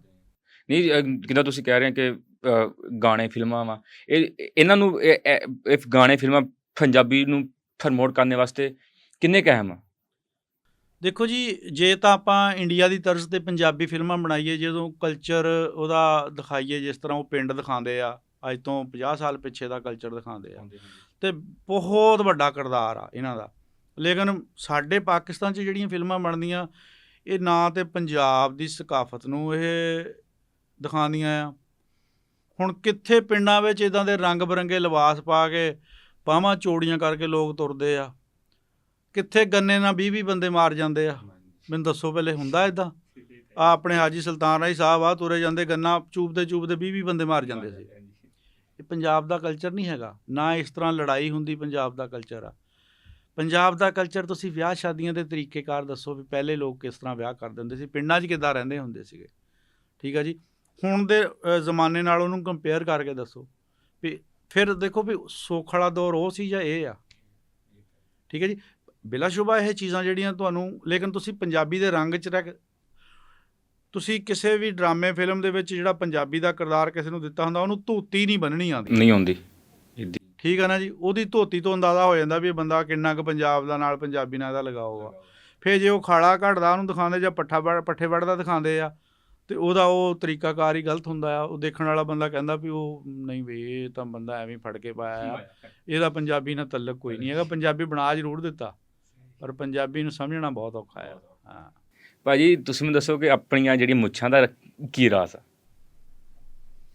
ਮੁੱਛਾਂ ਜੈਨੂਇਨ ਹੀ ਆ ਬਾਈ, ਮੈਨੂੰ ਲੱਗਦੀਆਂ ਨਹੀਂ। ਨਹੀਂ, ਮੁੱਛਾਂ ਜੈਨੂਇਨ ਹੀ ਆ। ਮੁੱਛਾਂ ਮੇਰੀਆਂ ਤੇ ਇੱਕ ਪਗੜੀ ਆ ਜਿਹੜੀ ਨਾ ਮੇਰੀ ਇੱਕ ਪਹਿਚਾਣ ਆ ਬਾਈ। ਅਤੇ ਤਕਰੀਬਨ ਜਾਣੀ ਜਦੋਂ ਵੀ ਤੁਸੀਂ ਦੇਖਣਾ ਜਾਂ ਗੱਲ, ਤਾਂ ਬਹੁਤੇ ਬੰਦੇ ਕਹਿੰਦੇ ਮੁੱਛਾਂ ਵਾਲਾ ਆ ਗਿਆ, ਕੋਈ ਕਹਿੰਦਾ ਪੱਗ ਵਾਲਾ ਆ ਗਿਆ, ਇੱਕ ਪਹਿਚਾਣ ਬਣ ਗਈ। ਤੇ ਮੁੱਛਾਂ ਰੱਖਣੀਆਂ ਵੀ ਚਾਹੀਦੀਆਂ ਵਾ, ਇਹ ਵੀ ਇੱਕ ਪੰਜਾਬ ਦੀ ਬੜੀ ਵੱਡੀ ਰਸਮ ਆ ਜੇ ਬੰਦਾ ਮੰਨੇ ਤੇ ਇਹਨੂੰ। ਤੇ ਪਰ ਹੁਣ ਇਹ ਵੀ ਮੁੱਕਦੀ ਜਾਂਦੀ ਹੌਲੀ ਹੌਲੀ। ਤਕਰੀਬਨ ਪੰਜਾਬੀ ਜਿਹੜੀ ਸਾਡੇ ਲੋਕਾਂ ਨੇ ਪੰਜਾਬੀ ਨੂੰ ਬਹੁਤ ਪਿੱਛੇ ਨੂੰ ਕੀਤਾ। ਅਸਲ ਜਿਹੜਾ ਹੈ ਨਾ ਇਹਨੂੰ ਧੱਕਾ ਲੱਗਾ ਪਿਛਲਿਆਂ ਦਿਨਾਂ ਦਾ, ਉਹ ਨਹੀਂ ਹਾਲੇ ਤੱਕ ਆ ਰਿਹਾ ਪੈਰਾਂ ਤੇ। ਦੇਖੋ ਅਸੀਂ ਕਿੱਦਾਂ ਦੇ ਰਿਸ਼ਤੇ, ਹੁਣ ਅਸੀਂ ਪੰਜਾਬੀ ਦੇ ਵਿੱਚ ਦੇਖੋ, ਹੁਣ ਉਰਦੂ 'ਚ ਫੁੱਫੋ ਤੇ ਪੰਜਾਬੀ 'ਚ ਭੂਆ, ਤੇ ਕਿੱਡਾ ਸੋਹਣਾ ਲਫ਼ਜ਼ ਆ ਭੂਆ। ਇਹਨਾਂ ਗੱਲਾਂ ਨੂੰ ਅਸੀਂ ਛੱਡ ਕੇ ਤੇ ਉਹ ਭਾਈ ਨਾਸਰ ਹੋਣਾ ਵਾਲੀ ਗੱਲ ਵੀ, ਸਾਰਾ ਟੱਬਰ ਉਰਦੂ ਬੋਲਦਾ ਹੁੰਦਾ, ਪੰਜਾਬੀ ਦੇ ਉਹ ਠੇਕੇਦਾਰ ਬਣੇ ਹੁੰਦੇ। ਇਹੀ ਗੱਲਾਂ ਵਾ। ਅਗਰ ਅਸੀਂ ਆਪਣੇ ਆਪ ਨੂੰ ਚੰਗਾ ਕਰਾਂਗੇ, ਹੁਣ ਮੈਂ ਮੇਰੇ 3 ਬੇਟੇ ਆ ਤੇ ਭਾਈ ਨਾਸਰ ਹੋਣਾ ਦੇ ਵੀ 3 ਬੇਟੇ ਆ। ਮੈਂ ਆਪਣੇ ਵੱਡੇ ਬੇਟੇ ਦਾ ਨਾਮ ਆਖਿਆ ਸ਼ੇਰ ਅਲੀ ਸ਼ੇਰੂ। ਉਦੋਂ ਛੋਟਾ ਜਿਹੜਾ ਵਾ ਉਹਦਾ ਨਾਮ ਮੁਹੰਮਦ ਅਵੈਸ ਬਾਸੂ, ਤੇ ਉਦੋਂ ਛੋਟਾ ਜਿਹੜਾ ਮੁਹੰਮਦ ਸਾਦ ਸਾਧੂ। ਮਤਲਬ ਕਿ ਪੰਜਾਬੀ ਟੱਚ ਦਿੱਤਾ ਨਾਲ, ਵੀ ਪੰਜਾਬੀ ਟੱਚ ਨਾਲ ਦਿੱਤਾ ਵੀ, ਜਾਣੀ ਉਹ ਜਿੱਦਾਂ ਪੰਜਾਬ ਦੀ ਇੱਕ ਰਸਮ ਆ ਪੁੱਠਾ ਨਾਂ ਅਬਦੁਲ ਰਸ਼ੀਦ ਸ਼ੀਦਾ, ਇਹ ਇਦਾਂ ਜਾਣੀ ਆਪਣੇ ਵਿਰਸੇ ਨੂੰ ਯਾਦ ਰੱਖਣਾ ਚਾਹੀਦਾ। ਹਾਲਾਂਕਿ ਨਾਂ ਦੇ ਨਾਲ ਕੀ ਹੋਣਾ ਯਾਰ, ਸ਼ਨਾਖਤੀ ਕਾਰਡ ਤੇ ਨਾਂ ਸਹੀ ਲਿਖਿਆ ਜਾਣਾ ਸਿੱਧਾ ਹੈ, ਘਰ ਦੇ ਵਿੱਚ ਸਿੱਧਾ ਨਾਂ ਪੁਕਾਰ ਲਓ ਤੁਸੀਂ। ਬਹਰਹਾਲ ਜਿਹੜਾ ਆਪਣਾ ਵਿਰਸਾ ਸੋਹਣਾ ਲੱਗਦਾ, ਤੇ ਉਹ ਤੁਸੀਂ ਯਕੀਨ ਕਰੋ ਜਦੋਂ ਇੱਦਾਂ ਨਿਆਣਿਆਂ ਦਾ ਨਾਂ ਲਈਦਾ ਵਾ, ਸਾਨੂੰ ਤੇ ਬੜੀ ਖੁਸ਼ੀ ਹੁੰਦੀ ਹੈ। ਮੈਂ ਤੇ ਕਹਿੰਦਾ ਇਹ ਗੱਲ ਵੀ ਤੁਸੀਂ ਆਪਣੇ ਪਿਛਲੇ ਪੰਜਾਬ ਵੱਲ ਨੂੰ ਮੁੜੋ, ਪਿੱਛੇ ਨੂੰ ਮੁੜੋ। ਜਦੋਂ ਤੁਸੀਂ ਪਿਛਲੀਆਂ ਚੀਜ਼ਾਂ ਨੂੰ ਅਪਣਾ ਲਿਆ ਨਾ, ਤੇ ਇਮਾਨਦਾਰੀ ਦੀ ਗੱਲ ਆ, ਸਾਰਾ ਕੁਝ ਸਿੱਧਾ ਹੋ ਜਾਣਾ। ਦੇਖੋ ਅਸੀਂ ਜਦੋਂ ਵਿਆਹ ਸ਼ਾਦੀਆਂ ਕਰਦੇ ਸੀ ਸਾਡੇ ਵੱਡੇ, ਤੇ ਉਹ ਕਿੱਦਾਂ ਘਰਾਂ ਦੇ ਵਿੱਚ ਸੱਦ ਕੇ ਹਲਵਾਈਆਂ ਨੂੰ ਮਠਿਆਈਆਂ ਕਢਵਾਈ ਦੀਆਂ, ਬਿਸਤਰੇ ਇਕੱਠੇ ਕਰੀਦੇ ਸੀ। ਉਹ ਸਾਰਾ ਕੁਝ ਮੁੱਕਦਾ ਜਾਂਦਾ, ਗੱਲ ਸ਼ਾਦੀ ਹਾਲਾਂ ਤੇ ਆ ਗਈ, ਨਾ ਮਠਿਆਈ ਰਹੀ ਨਾ ਉਹ ਬਿਸਤਰੇ ਰਹੇ। ਹੌਲੀ ਵਿਆਹ ਵਾਲੇ ਘਰ ਨਹੀਂ ਪਤਾ ਹੁੰਦਾ ਵੀ ਇੱਥੇ ਵਿਆਹ ਹੈ, ਇੱਥੇ ਵਿਆਹ ਵਾ, ਬਲਕਿ ਵਿਆਹ ਵਾਲੇ ਤਾਂ ਆਪ ਸਾਰੀ ਸ਼ਾਦੀ ਹਾਲ 'ਚ ਜਾ ਕੇ ਬੈਠੇ ਹੁੰਦੇ ਆ। ਹਾਂ ਭਾਜੀ ਆਪਣਾ ਮੈਂ ਵੀ ਤੁਹਾਡੇ ਕੋਲੋਂ ਜਾਣਨਾ ਚਾਹੁੰਦਾ ਕਿ ਆਪਣਾ ਜਿਹੜਾ ਵਿਰਸਾ ਸੀ ਨਾ, ਅਸਲ 'ਚ ਹੈ ਕੀ ਆ? ਆਪਣਾ ਵਿਰਸਾ, ਆਪਣਾ ਉਹ ਪੁਰਾਣਾ ਕਲਚਰ ਮੈਨੂੰ ਥੋੜ੍ਹਾ ਜਿਹਾ ਸਮਝਾਓ ਕਿ ਆਪਣਾ ਹੈ ਕੀ ਸੀ, ਕਿ ਜਿਹੜੀਆਂ ਚੀਜ਼ਾਂ ਅੱਜ ਕੱਲ੍ਹ ਬਿਲਕੁਲ ਖਤਮ ਹੋ ਗਈਆਂ ਹੋਈਆਂ। ਅਸਲ ਵਿਰਸਾ ਹੁਣ ਸਾਡੀ ਜਿਹੜੀ ਪੰਜਾਬੀ ਹੈ ਨਾ ਬਾਈ, ਹੁਣ ਇੱਕ ਮਿਸਾਲ ਆਪਾਂ ਨੂੰ ਮਾਂ ਪੇ ਤੋਂ ਇਹ ਜ਼ਬਾਨ ਮਿਲ ਗਈ। ਹਾਂਜੀ, ਸਾਡਾ ਇਹ ਵਿਰਸਾ ਵਿਰਾਸਤ 'ਚ ਮਿਲ ਗਈ ਨਾ ਸਾਨੂੰ, ਸਾਡਾ ਇਹ ਵਿਰਸਾ। ਜਦੋਂ ਅਸੀਂ ਇਹਨੂੰ ਛੱਡਣਾ ਨਾ, ਤਾਂ ਅਸੀਂ ਇੱਕ ਵਿਰਸੇ ਨੂੰ ਛੱਡਣਾ। ਜ਼ਾਰੀ ਗੱਲ ਹੈ। ਹੁਣ ਦੇਖੋ ਆਪਣੇ ਪਿੱਛੇ ਨੂੰ ਥੋੜਾ ਜਿਹਾ ਚੱਲ ਜਾਓ, ਇੱਕ ਮਿਸਾਲ ਆ 4 ਲੜੀਆਂ 5 ਲੜੀਆਂ ਚੱਲ ਜਾਓ, ਜੱਟਾਂ ਦੇ ਤਕਰੀਬਨ ਸਿੱਖਾਂ ਦੀ ਜਾ ਵੜਦੀ ਲੜੀ, ਸਾਰੇ ਪੰਜਾਬੀ ਟੋਟਲ ਆ ਰਹੇ। ਉਹ ਅਸੀਂ ਹੁਣ ਜਦੋਂ ਗਾਂ ਦੀ ਗਾਂ ਮਾਹੌਲ ਨੂੰ ਚੇਂਜ ਕਰ ਲਿਆ, ਇੰਗਲਿਸ਼ ਵੱਲ ਨੂੰ ਚੱਲ ਗਏ। ਸਾਡੇ ਹੁਣ ਕਿਸੇ ਹਕੂਮਤਾਂ ਸਾਡੀਆਂ ਨੇ ਏਡੀ ਤਬਾਹੀ ਕੀਤੀ ਸਾਡੇ ਇਸ ਕਲਚਰ ਦੀ, ਜਿਹੜੀ ਹੱਦ ਕੋਈ ਨਹੀਂ। ਦੇਖੋ ਪਹਿਲਾਂ ਤਾਂ ਤਾਰੀਖ ਦੀ ਕਿਤਾਬ ਮੁਕਾਈ, ਫਿਰ ਪੰਜਾਬੀ ਦੀ ਕਿਤਾਬ ਮੁਕਾਈ, ਉਹ ਵੀ ਮੁਕਾਤੀ। ਉਹ ਜਿੱਦਾਂ ਮੈਂ ਇੱਕ ਮੁੰਡੇ ਨੂੰ ਪੁੱਛਿਆ ਪਿੰਡ, ਮੈਂ ਕਿਹਾ ਦੁੱਲਾ ਭੱਟੀ ਕੌਣ ਸੀ? ਕਹਿੰਦਾ ਕਿ ਉਹ ਜਲਾਇਆਂ ਦਾ ਮੁੰਡਾ ਦੁੱਲਾ। ਉਹਨੇ ਤਾਰੀਖ ਪੜ੍ਹੀ ਹੋਵੇ ਤੇ ਉਹਨੂੰ ਪਤਾ ਹੋਵੇ ਦੁੱਲਾ ਭੱਟੀ ਕੌਣ ਸੀ, ਕਿਹੜੇ ਸੂਰਮੇ ਦਾ। ਹੁਣ ਕਿਸੇ ਮੁੰਡੇ ਨੂੰ ਪੁੱਛ ਲਓ ਵੀ ਜੈਮਲ ਫਤਿਹ ਕੌਣ ਸੀ, ਅਕਬਰ ਬਾਦਸ਼ਾਹ ਕੌਣ ਸੀ, ਕਿਸੇ ਨੂੰ ਪਤਾ ਹੀ ਨਹੀਂ। ਜਦੋਂ ਉਹਨਾਂ ਨੇ ਇਹਨਾਂ ਗੱਲਾਂ ਨੂੰ ਪੜ੍ਹਿਆ ਹੀ ਨਹੀਂ, ਸੂਰਮਿਆਂ ਦੀਆਂ ਗੱਲਾਂ ਤਾਰੀਖ ਦੇ ਵਿੱਚ ਸੀ, ਜਦੋਂ ਉਹਨਾਂ ਗੱਲਾਂ ਨੂੰ ਅਸੀਂ ਪੜ੍ਹਿਆ ਹੀ ਨਹੀਂ, ਅਸੀਂ ਕਿਸੇ ਨੂੰ ਕੀ ਦੱਸਣਾ? ਤੇ ਅਸਲ ਉਹ ਦਾਸਤਾਨਾਂ ਜਿਹੜੀਆਂ ਸਾਡੀਆਂ ਸੀਗੀਆਂ, ਉਹ ਸਾਡੇ ਪੰਜਾਬ ਦਾ ਕਲਚਰ ਸੀ, ਸਾਡੀ ਉਹ ਵਿਰਾਸਤ ਸੀ, ਸਾਡਾ ਉਹ ਵਿਰਸਾ ਸੀ। ਅਸੀਂ ਉਹਨਾਂ ਨੂੰ ਛੱਡ ਦਿੱਤਾ, ਉਹ ਛੱਡ ਕੇ ਅਸੀਂ ਪਰਾਂ ਹੋ ਗਏ। ਨਵੇਂ ਹੁਣ ਮੁੰਡਿਆਂ ਨੂੰ ਨਾ ਤਾਰੀਖ ਦਾ ਪਤਾ, ਨਾ ਉਹਨਾਂ ਨੂੰ ਕਿਸੇ ਗੱਲ ਸੁਣ ਲਾ ਪੰਜਾਬੀ ਦੀ ਗੱਲ ਦਾ ਪਤਾ, ਨਾ ਪੰਜਾਬੀ ਪੜ੍ਹਨੀ ਆਉਂਦੀ ਨਾ ਲਿਖਣੀ ਆਉਂਦੀ। ਅਸੀਂ ਤੇ ਅਲਹਮਦੁਲਿਲਾ ਅੱਲਾ ਦਾ ਸ਼ੁਕਰ ਅਦਾ ਕਰਦੇ ਹਾਂ। ਮੈਂ ਕਹਿੰਦਾ ਵੀ ਮੈਂ ਬਹੁਤ ਚੰਗਾ ਵਾਂ ਆਪਣੇ ਆਪ ਨੂੰ ਗਿਣਦਾ, ਅਲਹਮਦੁਲਿਲਾ ਵੀ, ਜਾਣੀ ਮੈਂ ਪੰਜਾਬੀ ਲਿਖ ਵੀ ਬਹੁਤ ਚੰਗੀ ਲੈਂਦਾ, ਪੰਜਾਬੀ ਪੜ੍ਹ ਵੀ ਬਹੁਤ ਚੰਗੀ ਲੈਂਦਾ, ਤੇ ਪੰਜਾਬੀ ਬੋਲਦਾ ਵੀ 1 ਨੰਬਰ ਆ। ਭਾਜੀ ਅਸੀਂ ਤੁਹਾਨੂੰ ਅਕਸਰ ਵੀਡੀਓ 'ਚ ਦੇਖਦੇ ਹਾਂ, ਕਦੀ ਤੁਸੀਂ ਖਾਲਾ ਕੱਢਦੇ ਹੁੰਦੇ ਆ, ਕਦੇ ਤੁਸੀਂ ਸਪਰੇਅ ਕਰਦੇ ਹੁੰਦੇ ਆ। ਇਹ ਆਪਣਾ ਕਿੰਨਾ ਕੁ ਜ਼ਿਮੀਦਾਰ ਆ? ਆਪਾਂ ਆਪਣੇ ਕੋਲ ਕਿੰਨੀ ਕੁ ਜ਼ਮੀਨ ਆ? ਆਪਣਾ ਕਿੰਨਾ ਕੁ ਜ਼ਿਮੀਦਾਰ ਆਪਣਾ? ਇਹ ਤੁਸੀਂ ਬਰੋਡਕਾਸਟ ਤੋਂ ਪਹਿਲਾਂ ਸਰੋਂ ਦੇ ਤੇਲ 'ਚ ਭੇਜ ਰੋਟੀ ਖਾਇਆ ਕਰੋ। ਜਿਹੜੇ ਹਿਸਾਬ ਨਾਲ ਤੁਸੀਂ ਸਵਾਲ ਲੜਦੇ ਆ, ਸਾਨੂੰ ਰਾਤ ਪੈ ਜਾਣੀ। ਜ਼ਿਮੀਦਾਰਾਂ ਤਾਂ ਲੰਬਾ ਹੋ ਜਾਣਾ ਫਿਰ ਹਿਸਾਬ ਨਾਲ। ਜ਼ਿਮੀਦਾਰਾਂ ਹੈਗਾ ਆਪਣੇ ਕੋਲ ਬਾਈ ਕੋਈ 8-10 ਕਿੱਲਿਆਂ ਦਾ, ਤੇ ਮੇਰਾ ਮਕਸਦ ਪਤਾ ਕੀ ਹੁੰਦਾ ਵੀ ਮੈਂ ਦੇਸੀ ਮਾਹੌਲ ਲੋਕਾਂ ਨੂੰ ਦਿਖਾਵਾਂ। ਬਾਕੀ ਜ਼ਿਮੀਦਾਰਾਂ ਵੀ ਮੈਂ ਆਪ ਕਰਦਾ, ਖਾਲਾ ਵੀ ਮੈਂ ਜੈਨਵਨ ਕੱਢਦਾ ਹੁੰਦਾ, ਸਪਰੇਅ ਵੀ ਮੈਂ ਜੈਨਵਨ ਕਰਦਾ ਹੁੰਦਾ, ਤੇ ਸਾਰੇ ਕੰਮ ਮੈਂ ਪੱਠੇ ਵੀ ਵੱਢਦਾ, ਸਾਰੇ ਕੰਮ ਕਰਦਾ। ਮੈਂ ਇੱਕ ਜੱਟ ਜ਼ਿਮੀਦਾਰ ਬੰਦਾ ਹਾਂ, ਕੋਈ ਨਹੀਂ ਮੈਂ ਐਵੇਂ ਤੁਹਾਨੂੰ ਕਹਾਂ। ਬਲਕਿ ਇੱਥੇ ਤੱਕ ਵੀ ਹੋਈ, ਇੱਕ ਦਿਨ ਇੱਕ ਬੰਦਾ ਬਹਾਵਲਪੁਰੋਂ ਆਇਆ, ਉਹਦੀ ਗੋਇਰੇ ਦੇ ਕੋਲ ਕਿਸੇ ਪਿੰਡ ਦੇ ਵਿੱਚ ਰਿਸ਼ਤੇਦਾਰੀ ਸੀ। ਸਾਡਾ ਗੋਇਰਾ ਸ਼ਹਿਰ ਆ ਨਿੱਕਾ ਜਿਹਾ, ਤੇ ਉਹਦੇ ਉੱਥੇ ਰਿਸ਼ਤੇਦਾਰੀ ਸੀ, ਉੱਥੋਂ ਉਹਨੇ ਉਹਨਾਂ ਨੂੰ ਪੁੱਛਿਆ ਯਾਰ ਵੀ ਇਦਾਂ ਦਾ ਖੱਖਾਂ ਪਿੰਡ ਕਿੱਥੇ, ਉਹਨਾਂ ਨੇ ਕਿਹਾ ਕੀ ਕਹਿੰਦਾ, ਉਹਨੇ ਕਿਹਾ ਯਾਰ ਪਾਸ਼ਾ ਜੱਟ ਆ ਉੱਥੇ ਉਹਨੂੰ ਮਿਲਣਾ। ਤੇ ਉਹ ਉੱਥੋਂ ਸਾਡੇ ਪਿੰਡ ਆਇਆ ਕਿਸੇ ਬੰਦੇ ਦੇ, ਉਹਨਾਂ ਨੇ ਕਿ ਗਾਂਹ ਬੰਦੇ ਦਾ ਨੰਬਰ ਦਿੱਤਾ, ਉਹਦੇ ਕੋਲ ਆਇਆ, ਉਹਨੇ ਕਿਹਾ ਯਾਰ ਪਾਸ਼ੇ ਜੱਟ ਨੂੰ ਮਿਲਣਾ। ਤੇ ਜਦੋਂ ਉਹ ਆਏ ਤੇ ਮੈਂ ਤਿਲ ਗੁੱਡਣ ਡਿਆ ਸੀ। ਤੇ ਉਹ ਬੰਦਾ ਤੁਸੀਂ ਯਕੀਨ ਕਰਿਓ ਮੇਰੇ ਕੋਲ ਵੀਡੀਓ ਵੀ ਬਣਵਾ ਕੇ ਗਿਆ, ਫੋਟੋ ਸ਼ੋਟੋ ਵੀ ਬਣਾ ਕੇ ਗਿਆ। ਉਹਨੇ ਕਿਹਾ ਮੈਂ ਨਾ ਹਕੀਕਤ ਗੱਲ ਵਾ ਵੀ ਅਸਲ ਗੱਲ ਆ ਦੇਖਣ ਆਇਆ ਸੀ ਵੀ ਯਾਰ ਇਹ ਬੰਦਾ ਵਾਕਈ ਕਰਦਾ ਕਿ ਐਵੇਂ ਵੀ ਵਾਕਈ ਇਹ ਕੰਮ ਖੇਤੀ ਤੇ ਕਰਦਾ ਜਾਂ ਵੈਸੇ ਕੋਈ ਹੁੰਦਾ ਨਾ ਜਿੱਦਾਂ ਲਾ ਲਓ ਵੀ ਇੱਕ ਸ਼ੋਅ ਜਾਂ ਲਾ ਲਓ ਉਹਦੇ ਵਿੱਚ ਫੋਟੋ ਸ਼ੋਟੋ ਲਾ ਕੇ ਤੇ ਪੰਜਾਬੀ ਦੱਸਣੀ। ਹਾਂਜੀ, ਇਸ ਵਜ੍ਹਾ ਨੂੰ ਤੇ ਹਕੀਕਤ ਦੇ ਵਿੱਚ ਬੜਾ ਫਰਕ ਹੈ।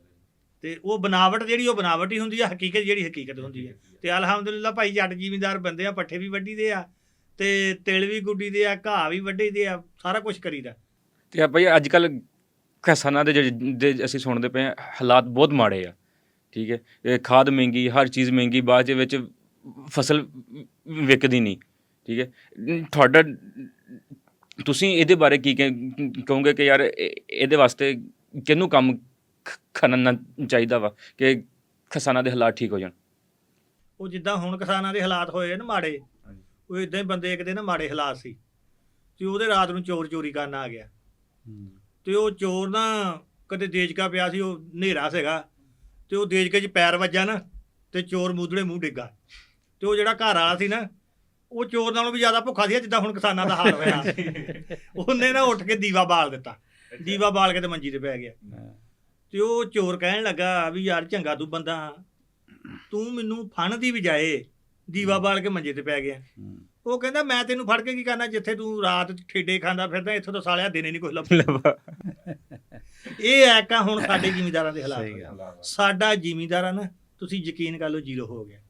ਜ਼ਿਮੀਂਦਾਰਾਂ ਦੇ ਲੱਕ ਟੁੱਟ ਗਏ। ਇਮਾਨਦਾਰੀ ਦੀ ਗੱਲ ਆ, ਪਰੇਸ਼ਾਨੀਆਂ ਜ਼ਿਮੀਂਦਾਰਾਂ ਦੀਆਂ ਦੇਖੀਆਂ ਨਹੀਂ ਜਾਂਦੀਆਂ। ਇੱਥੇ ਨੌਬਤ ਪਹੁੰਚ ਗਈ ਹੈ। ਦੇਖੋ ਕਿਸੇ ਵੀ ਬੰਦੇ ਨੂੰ, ਤੁਸੀਂ ਆ ਹੁਣ ਬੈਠੇ, ਤੁਸੀਂ ਬਰੋਡਕਾਸਟ ਕਰਦੇ ਆ, ਤੁਸੀਂ ਆਪਣਾ ਇੱਕ ਚੈਨਲ ਬਣਾਇਆ, ਅਗਰ ਤੁਹਾਨੂੰ ਤੁਹਾਡਾ ਹੱਕ ਹੀ ਨਾ ਮਿਲੇ ਜਿਹਦੇ ਵਾਸਤੇ ਤੁਸੀਂ ਕੋਸ਼ਿਸ਼ ਕਰ ਰਹੇ ਆ, ਤੇ ਤੁਸੀਂ ਦੱਸੋ ਕੀ ਕਰਨਾ? ਬੰਦੇ ਦਾ ਦਿਲ ਨਹੀਂ ਟੁੱਟਦਾ।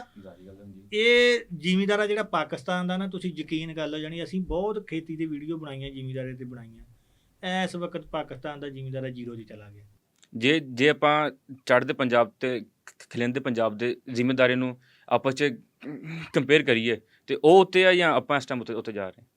ਦੇਖੋ ਜੀ, ਇਸ ਵੇਲੇ ਜਿਹੜਾ ਚੜ੍ਹਦਾ ਪੰਜਾਬ ਆ ਨਾ, ਮੇਰੇ ਨਾਲ ਕੋਈ ਐਸਾ ਪੰਜਾਬ ਦਾ ਜ਼ਿਲ੍ਹਾ ਨਹੀਂ ਜਿੱਥੋਂ ਸਰਦਾਰ ਫੋਨ ਨਹੀਂ ਕਰਦੇ, ਰਾਬਤੇ ਨਹੀਂ ਕਰਦੇ, ਗੱਲਾਂ ਬਾਤਾਂ ਕਰਦੇ ਆ। ਤੇ ਤੁਸੀਂ ਯਕੀਨ ਕਰੋ ਵੀ ਇਸ ਵੇਲੇ ਜਾਣੀ ਜਿਹੜਾ ਪੰਜਾਬ ਆ ਨਾ ਇੰਡੀਆ ਦਾ, ਚੜ੍ਹਦਾ ਪੰਜਾਬ ਸੋਨੇ ਦੀ ਚਿੜੀਆ ਵਾ। ਉੱਥੇ ਬਿਜਲੀ ਫ੍ਰੀ ਆ ਜੀ, 8 ਘੰਟੇ ਜਿਹੜੀ ਨਾ ਬਿਜਲੀ ਉਹਨਾਂ ਨੇ ਜ਼ਰਾਈ ਬਿਜਲੀ ਜਿਹੜੀ ਖੇਤਾਂ ਦੀ, ਬਿਲਕੁਲ ਉਹਦਾ ਕੋਈ ਬਿੱਲ ਨਹੀਂ ਆਉਣਾ ਹੈਗਾ।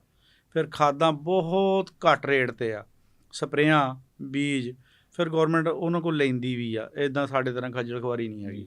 ਠੀਕ ਹੈ, ਲੇਕਿਨ ਉੱਥੇ ਦੇਖੋ ਨਾ, ਸਾਡੇ ਜਿਹੜੀ ਚੀਜ਼ ਤੁਹਾਡੇ ਕੋਲ ਲੈ ਕੇ ਉਹ ਤੁਹਾਨੂੰ ਮਤਲਬ ਮੁੜ ਕੇ ਅਗਰ ਉਹ ਸਸਤੀ ਦੇ ਵੀ ਦਿੰਦੇ ਤਾਂ ਉਹਦੇ 'ਚ ਗੌਰਮੈਂਟ ਦਾ ਕੋਈ ਕਮਾਲ ਨਹੀਂ ਹੈਗਾ।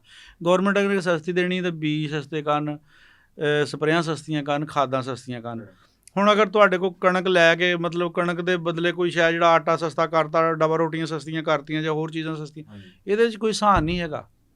ਅਸਲ ਰਿਲੀਫ ਦੇਣਾ ਹੈ ਤਾਂ ਤੁਸੀਂ ਬਿਜਲੀ ਸਸਤੀ ਕਰੋ, ਸਭ ਤੋਂ ਜਿਹੜੀ ਅਹਿਮ ਗੱਲ ਆ। ਡੀਜ਼ਲ ਸਸਤਾ ਕਰੋ, ਠੀਕ ਆ। ਉਸ ਤੋਂ ਬਾਅਦ ਤੁਸੀਂ ਜਿਹੜਾ ਖਾਦ ਆ, ਸਪਰੇਵਾਂ, ਇਹਨਾਂ ਨੂੰ ਸਸਤਾ ਕਰੋ। ਮੈਂ ਵੀ ਇੱਕ ਜ਼ਿੰਮੇਦਾਰ ਹੀ ਹਾਂ। ਠੀਕ ਹੈ, ਬਸ ਮੈਂ ਵੀ ਇਹਨਾਂ ਤੰਗ ਆ ਕੇ ਨਾ ਮੈਂ ਹਰ ਚੀਜ਼ ਛੱਡ ਕੇ ਆ ਕੇ ਲਾਹੌਰ ਆ ਗਿਆ। ਠੀਕ ਹੈ, ਮੈਂ ਵੀ ਤਕਰੀਬਨ ਕੋਈ 8-9 ਸਾਲ ਜ਼ਿੰਮੇਦਾਰੀ ਕੀਤਾ। ਅੱਛਾ, ਦੂਸਰਾ ਮੈਂ ਤੁਹਾਡੀ ਗੱਲ 'ਚ ਥੋੜ੍ਹਾ ਜਿਹਾ ਵਾਧਾ ਕਰਦਾ ਕਿ ਕੁਛ ਚੀਜ਼ਾਂ ਜਿਹੜੀਆਂ ਨਾ ਸਾਡੇ ਜ਼ਿਮੀਂਦਾਰਾਂ ਦੇ ਵੀ, ਆਪਾਂ ਜੇ ਕਹੀਏ ਨਾ ਵੀ ਉਹਨਾਂ ਦਾ ਵੀ ਥੋੜ੍ਹਾ ਬਹੁਤਾ ਕਸੂਰ ਹੈਗਾ ਆ। ਮੇਰੇ ਨਾਲ ਹੋ ਸਕਦਾ ਬੰਦੇ ਇਖਤਲਾਫ ਵੀ ਕਰਨੇ। ਉਹ ਕੀ ਆ ਕਿ ਅਸੀਂ ਭੇਡ ਚਾਲ ਦਾ ਸ਼ਿਕਾਰ ਆ। ਇੱਕ ਸਾਲ ਸਾਨੂੰ ਕਿਸੇ ਫਸਲ ਨੇ ਬਹੁਤ ਜ਼ਿਆਦਾ ਆਮਦਨ ਦੇਤੀ ਨਾ, ਅਗਲੇ ਸਾਲ ਸਾਰੇ ਜਹਾਨ ਨੇ ਉਹੀ ਬੀਜ ਲੈਣੀ। ਇੱਦਾਂ ਹੀ ਹੁੰਦਾ, ਸਾਨੂੰ ਵੰਡ ਨਹੀਂ ਹੈਗੀ ਥੋੜ੍ਹੀ ਜਿਹੀ ਫਸਲਾਂ ਬੀਜਣ ਦੀ। ਥੋੜ੍ਹੀ ਜਿਹੀ ਬੰਦਾ ਦੇਖੋ, ਸਾਡੇ ਮਜ਼ਹਬ ਨੇ ਵੀ ਮਿਆਨਾ ਰਵੀ ਦਾ ਜਿਹੜਾ ਨਾ ਇੱਕ ਸਬਕ ਦਿੱਤਾ ਕਿ ਮਿਆਨਾ ਰਵੀ ਨਾ ਚੱਲੋ। ਉਹ ਮਿਆਨਾ ਰਵੀ 'ਚ ਹਰ ਸ਼ੈ ਆ ਜਾਂਦੀ ਆ ਕਿ ਆਪਾਂ ਫਸਲਾਂ ਬੀਜਣੀਆਂ ਨਾ, ਵੰਡ ਕਰਕੇ ਥੋੜ੍ਹਾ ਕਰਕੇ। ਜੇ ਤਿਲਾਂ ਨੇ ਇੱਕ ਸਾਲ ਪੈਸੇ ਅਗਲੇ ਸਾਲ, ਜਿੱਦਾਂ ਹੁਣ ਐਤਕੀ ਤਿਲ ਬੀਜ ਲਿਆ, ਬਹੁਤ ਵਾਹਨ ਬੀਜ। ਜੇ ਪਿਛਲੇ ਤੋਂ ਪਿਛਲੇ ਸਾਲ ਕਮਾਦਾਂ ਨੂੰ ਵੱਢਾਂ ਦੇ ਵਿੱਚ ਹੀ ਅੱਗ ਲਾਈ ਆ। ਠੀਕ ਆ, ਕਦੇ ਚੌਲਾਂ ਨੂੰ ਲਿੱਤਰ ਫਿਰਦੇ ਆ, ਕਦੇ ਮੱਕੀ ਨੂੰ ਲਿੱਤਰ ਫਿਰਦੇ। ਉਹਦੀ ਵਜ੍ਹਾ ਇਹੀ ਹੁੰਦੀ ਹੈ ਕਿ ਜਦੋਂ ਇੱਕ ਸਾਲ ਇੱਕ ਚੀਜ਼ ਦਾ ਆਪਾਂ ਨੂੰ ਰੇਟ ਚੰਗਾ ਮਿਲ ਗਿਆ ਨਾ, ਅਗਲੇ ਸਾਲ ਸਾਰਿਆਂ ਨੇ ਉਹ ਬੀਜ ਲੈਣੀ ਆ। ਅੱਛਾ, ਦੂਸਰਾ ਮੈਂ ਇੱਕ ਹੋਰ ਗੱਲ ਛੋਟੀ ਜਿਹੀ ਕਰਾਂਗਾ ਕਿ ਅਸੀਂ ਹਰ ਬੰਦਾ ਕੋਈ 2 ਕਿੱਲਿਆਂ ਦਾ, ਕੋਈ 10 ਕਿੱਲਿਆਂ ਦਾ, ਕੋਈ 10 ਮੁਰੱਬਿਆਂ ਦਾ ਮਾਲਕ ਆ, ਲੇਕਿਨ ਸਬਜ਼ੀ ਉਹ ਵੀ ਰੇਹੜੀ ਵਾਲੇ ਕੋਲ ਲੈ ਰਿਹਾ ਆ। ਉਹ ਆਪਣੇ 5-10 ਮਰਲਿਆਂ ਵਿੱਚ ਆਪਣੀ ਸਬਜ਼ੀ ਨਹੀਂ ਬੀਜ ਰਿਹਾ। ਨਹੀਂ ਬੀਜਦੇ ਪਏ। ਇਹ ਕਿੱਡਾ ਵੱਡਾ, ਹੁਣ ਅੱਜ ਕੱਲ੍ਹ ਦੇ ਦੌਰ ਦੀ ਅਗਰ ਗੱਲ ਕਰੀਏ ਤਾਂ ਮਾਮੂਲੀ ਜੀ ਜਿਹੜੇ 2-4 ਜੀਆਂ ਵਾਲੀ ਫੈਮਿਲੀ, ਉਹਦੀ ਵੀ 400-500 ਤੋਂ ਥੱਲੇ ਘੱਟ ਸਬਜ਼ੀ ਨਹੀਂ ਆਉਂਦੀ। ਆ ਗੋਂਗਲੂ ਜਿਹੜੇ ਅਸੀਂ ਡੰਗਰਾਂ ਨੂੰ ਪਾਉਂਦੇ ਆ, ਉਹ 200 ਰੁਪਏ ਕਿਲੋ ਵਿਕਣ ਡਏ ਆ। ਆ ਜਿਹੜੀਆਂ ਤੋਰੀਆਂ ਬੇਲਾਂ ਨੂੰ ਲੱਗਦੀਆਂ ਆ, ਜਿਨ੍ਹਾਂ ਨੂੰ ਘਰ 'ਚ ਪਕਾ ਲਈਏ ਤੇ ਘਰ ਲੜਾਈ ਪੈ ਜਾਂਦੀ, ਕਹਿੰਦੇ ਤੁਸੀਂ ਰੋਜ਼ ਹੀ ਪਕਾ ਲੈਂਦੇ ਆ, ਉਹ 200 ਰੁਪਏ ਕਿਲੋ ਵਿਕਣ ਡਈਆਂ ਆ। ਉਹਦੀ ਵਜ੍ਹਾ ਕੀ ਹੈ ਕਿ ਅਸੀਂ ਬੇਸ਼ੱਕ ਥੋੜ੍ਹੇ ਵੱਡੇ ਜ਼ਿਮੀਂਦਾਰ ਹਾਂ, ਬੇਸ਼ੱਕ ਛੋਟੇ ਜ਼ਿਮੀਂਦਾਰ, ਅਸੀਂ ਇਹ ਸਬਜ਼ੀ ਬੀਜਦੇ ਨਹੀਂ। ਅਸੀਂ ਸਿਰਫ ਸਾਲ ਬਾਅਦ ਖੇੜਾ ਮਾਰ ਕੇ ਲਸਣ ਬੀਜ ਲੈਣਾ, ਉਹਦੇ ਆਲੇ ਦੁਆਲੇ ਮੂਲੀਆਂ ਬੀਜ ਲੈਣੀਆਂ। ਇਹ ਆ ਜੀ ਸਾਡੀ ਫਸਲਬਾੜੀ ਜਿਹੜੀ ਅਸੀਂ ਆਪਣੇ ਘਰ ਮਤਲਬ ਜਦ ਸਾਗ ਤੋੜ ਕੇ ਆਪਣਾ ਸਾਗ ਹੋ ਗਿਆ ਜੀ। ਯਾਰ ਅਸੀਂ ਅਗਰ ਥੋੜ੍ਹਾ ਅਸੀਂ ਆਪਣਾ ਬੀਜੀਏ, ਅੱਛਾ ਫਿਰ ਜਵਾਜ਼ ਕੀ ਕਰਦੇ ਜੀ, ਉਹ ਬੀਜੀ ਦੀ ਆਂਢ ਗੁਆਂਢ ਤੋੜ ਕੇ ਲੈ ਜਾਂਦਾ। ਚਲੋ ਕਿਸੇ ਦਾ ਭਲਾ ਹੀ ਹੁੰਦਾ ਨਾ, ਠੀਕ ਆ, ਲਾਓ ਤਾਂ ਸਹੀ।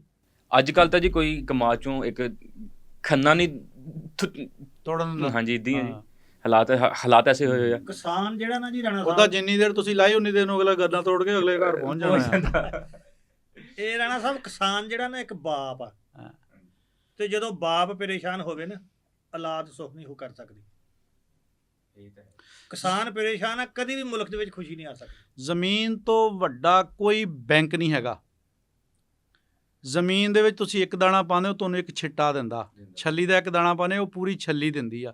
ਇੰਨਾ ਪ੍ਰੋਫਿਟ ਕੋਈ ਸ਼ਾਇਦ ਦੇ ਹੀ ਨਹੀਂ ਸਕਦੀ, ਕੋਈ ਬੈਂਕ ਹੈ ਹੀ ਨਹੀਂ ਦੁਨੀਆ 'ਤੇ ਜਿਹੜਾ ਤੁਹਾਨੂੰ ਜ਼ਮੀਨ ਪ੍ਰੋਫਿਟ ਦਿੰਦੀ ਹੈ।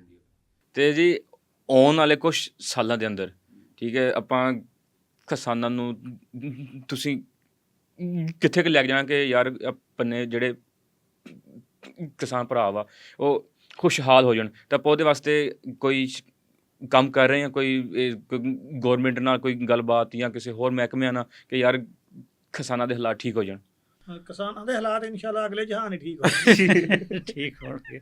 ਦੇਖੋ ਜੀ, ਜਿਹੜੇ ਬੰਦਿਆਂ ਨੇ ਸਾਡੀ ਗੱਲ ਕਰਨੀ ਆ ਉਹ ਤਾਂ ਸਾਡੇ ਚੁਣੇ ਹੋਏ ਲੋਕ ਆ ਨਾ ਜੀ। ਜੇ ਅਗਰ ਉਹ ਨਹੀਂ ਅਸੈਂਬਲੀ 'ਚ ਜਾ ਕੇ ਇਸ ਗੱਲ ਨੂੰ ਚੱਕਣਗੇ ਤੇ ਜ਼ਾਹਰ ਫਿਰ ਕਿਸਾਨ ਦੀ ਤਾਂ ਪਹੁੰਚ ਅਸੈਂਬਲੀ ਤੱਕ ਹੈ ਨਹੀਂ। ਉਹ ਤਾਂ ਆਪਣੇ ਰੋਡਾਂ 'ਤੇ ਇਹਤਜਾਜ ਕਰ ਸਕਦੇ ਆ ਔਰ ਛਿੱਤਰ ਖਾ ਰਹੇ ਆ। ਉਹ ਬਹੁਤ ਖਾਂਦੇ ਪਏ।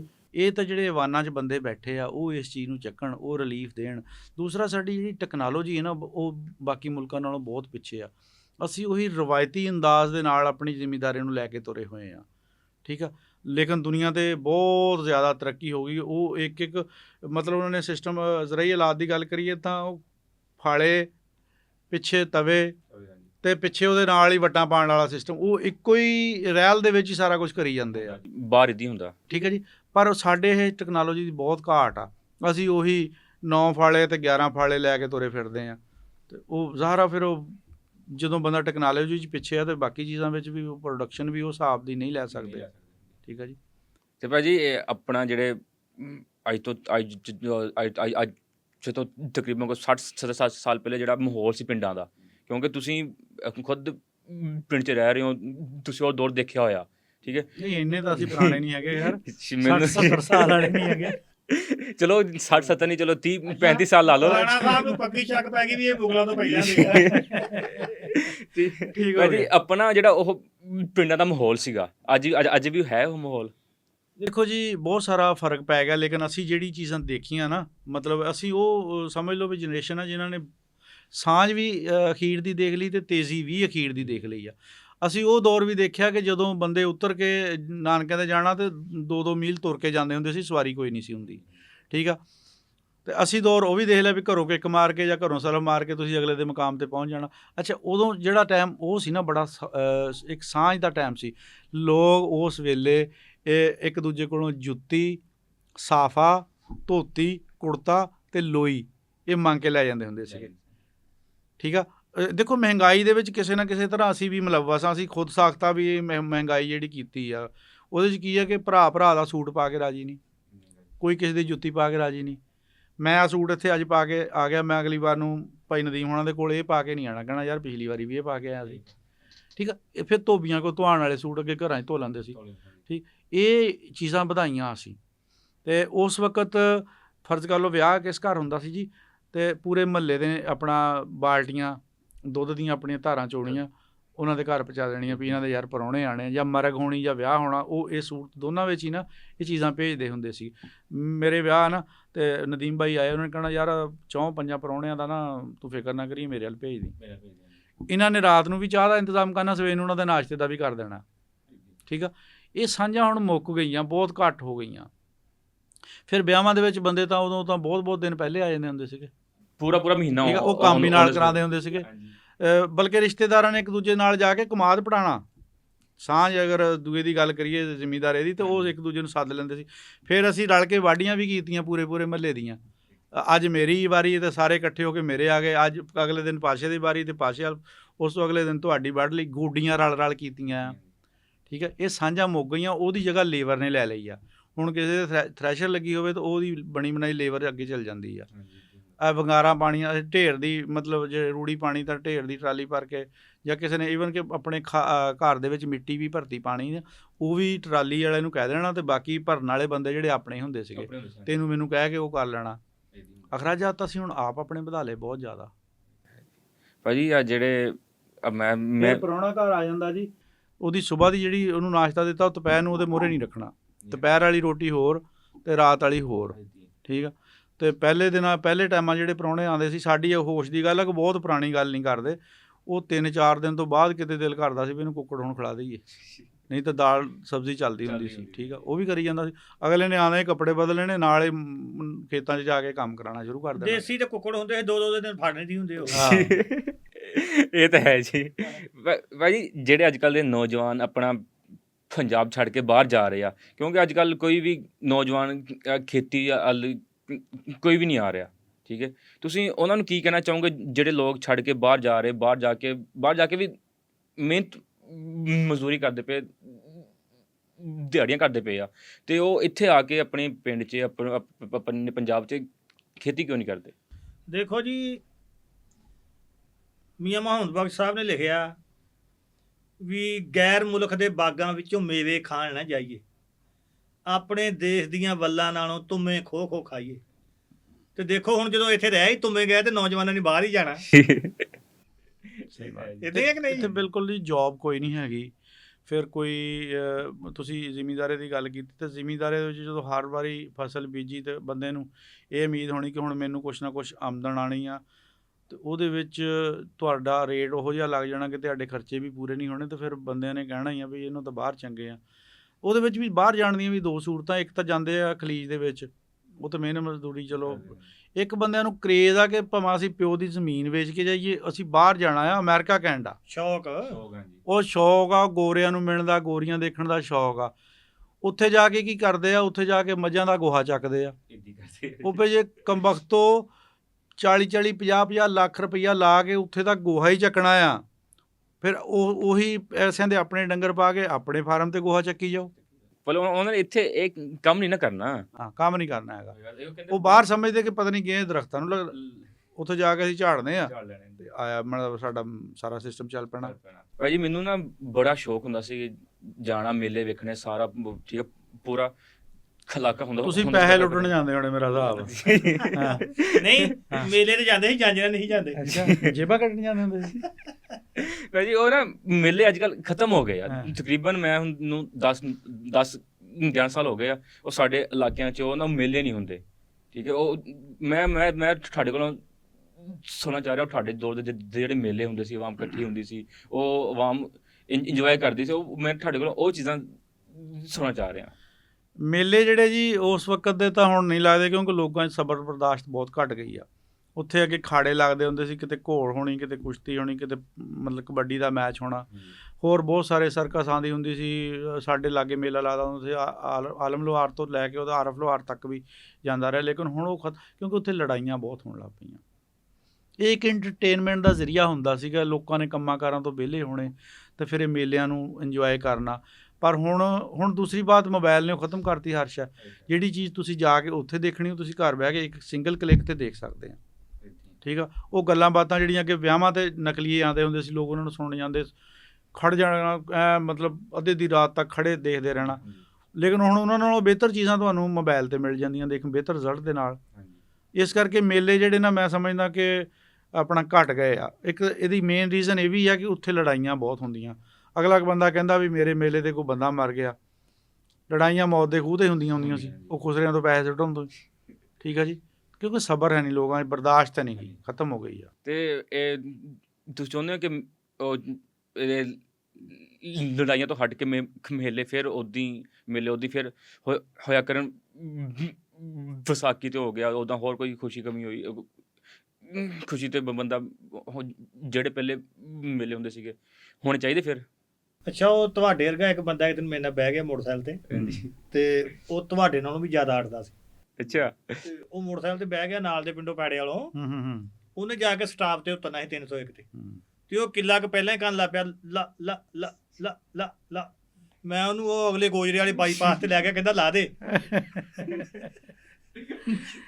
ਤੇ ਉਹ ਤੁਹਾਡੀ ਤਾਂ ਰੂਟੀਨ ਚਲੋ ਘੱਟ। ਮੇਲਿਆਂ ਦੀ ਗੱਲ ਬਾਈ ਇਹ ਆ, ਮੈਂ ਤੁਹਾਨੂੰ ਗੱਲ ਦੱਸਦਾ, ਹਰ ਬੰਦਾ ਦੇਖੋ ਨਾਥਰ ਭਾਈ ਨੇ ਗੱਲ ਕੀਤੀ, ਇਹ ਸੀ ਇੱਕ ਐਂਟਰਟੇਨਮੈਂਟ, ਇੱਕ ਛੁਗਲ ਦਾ ਬਹਾਨਾ ਸੀ।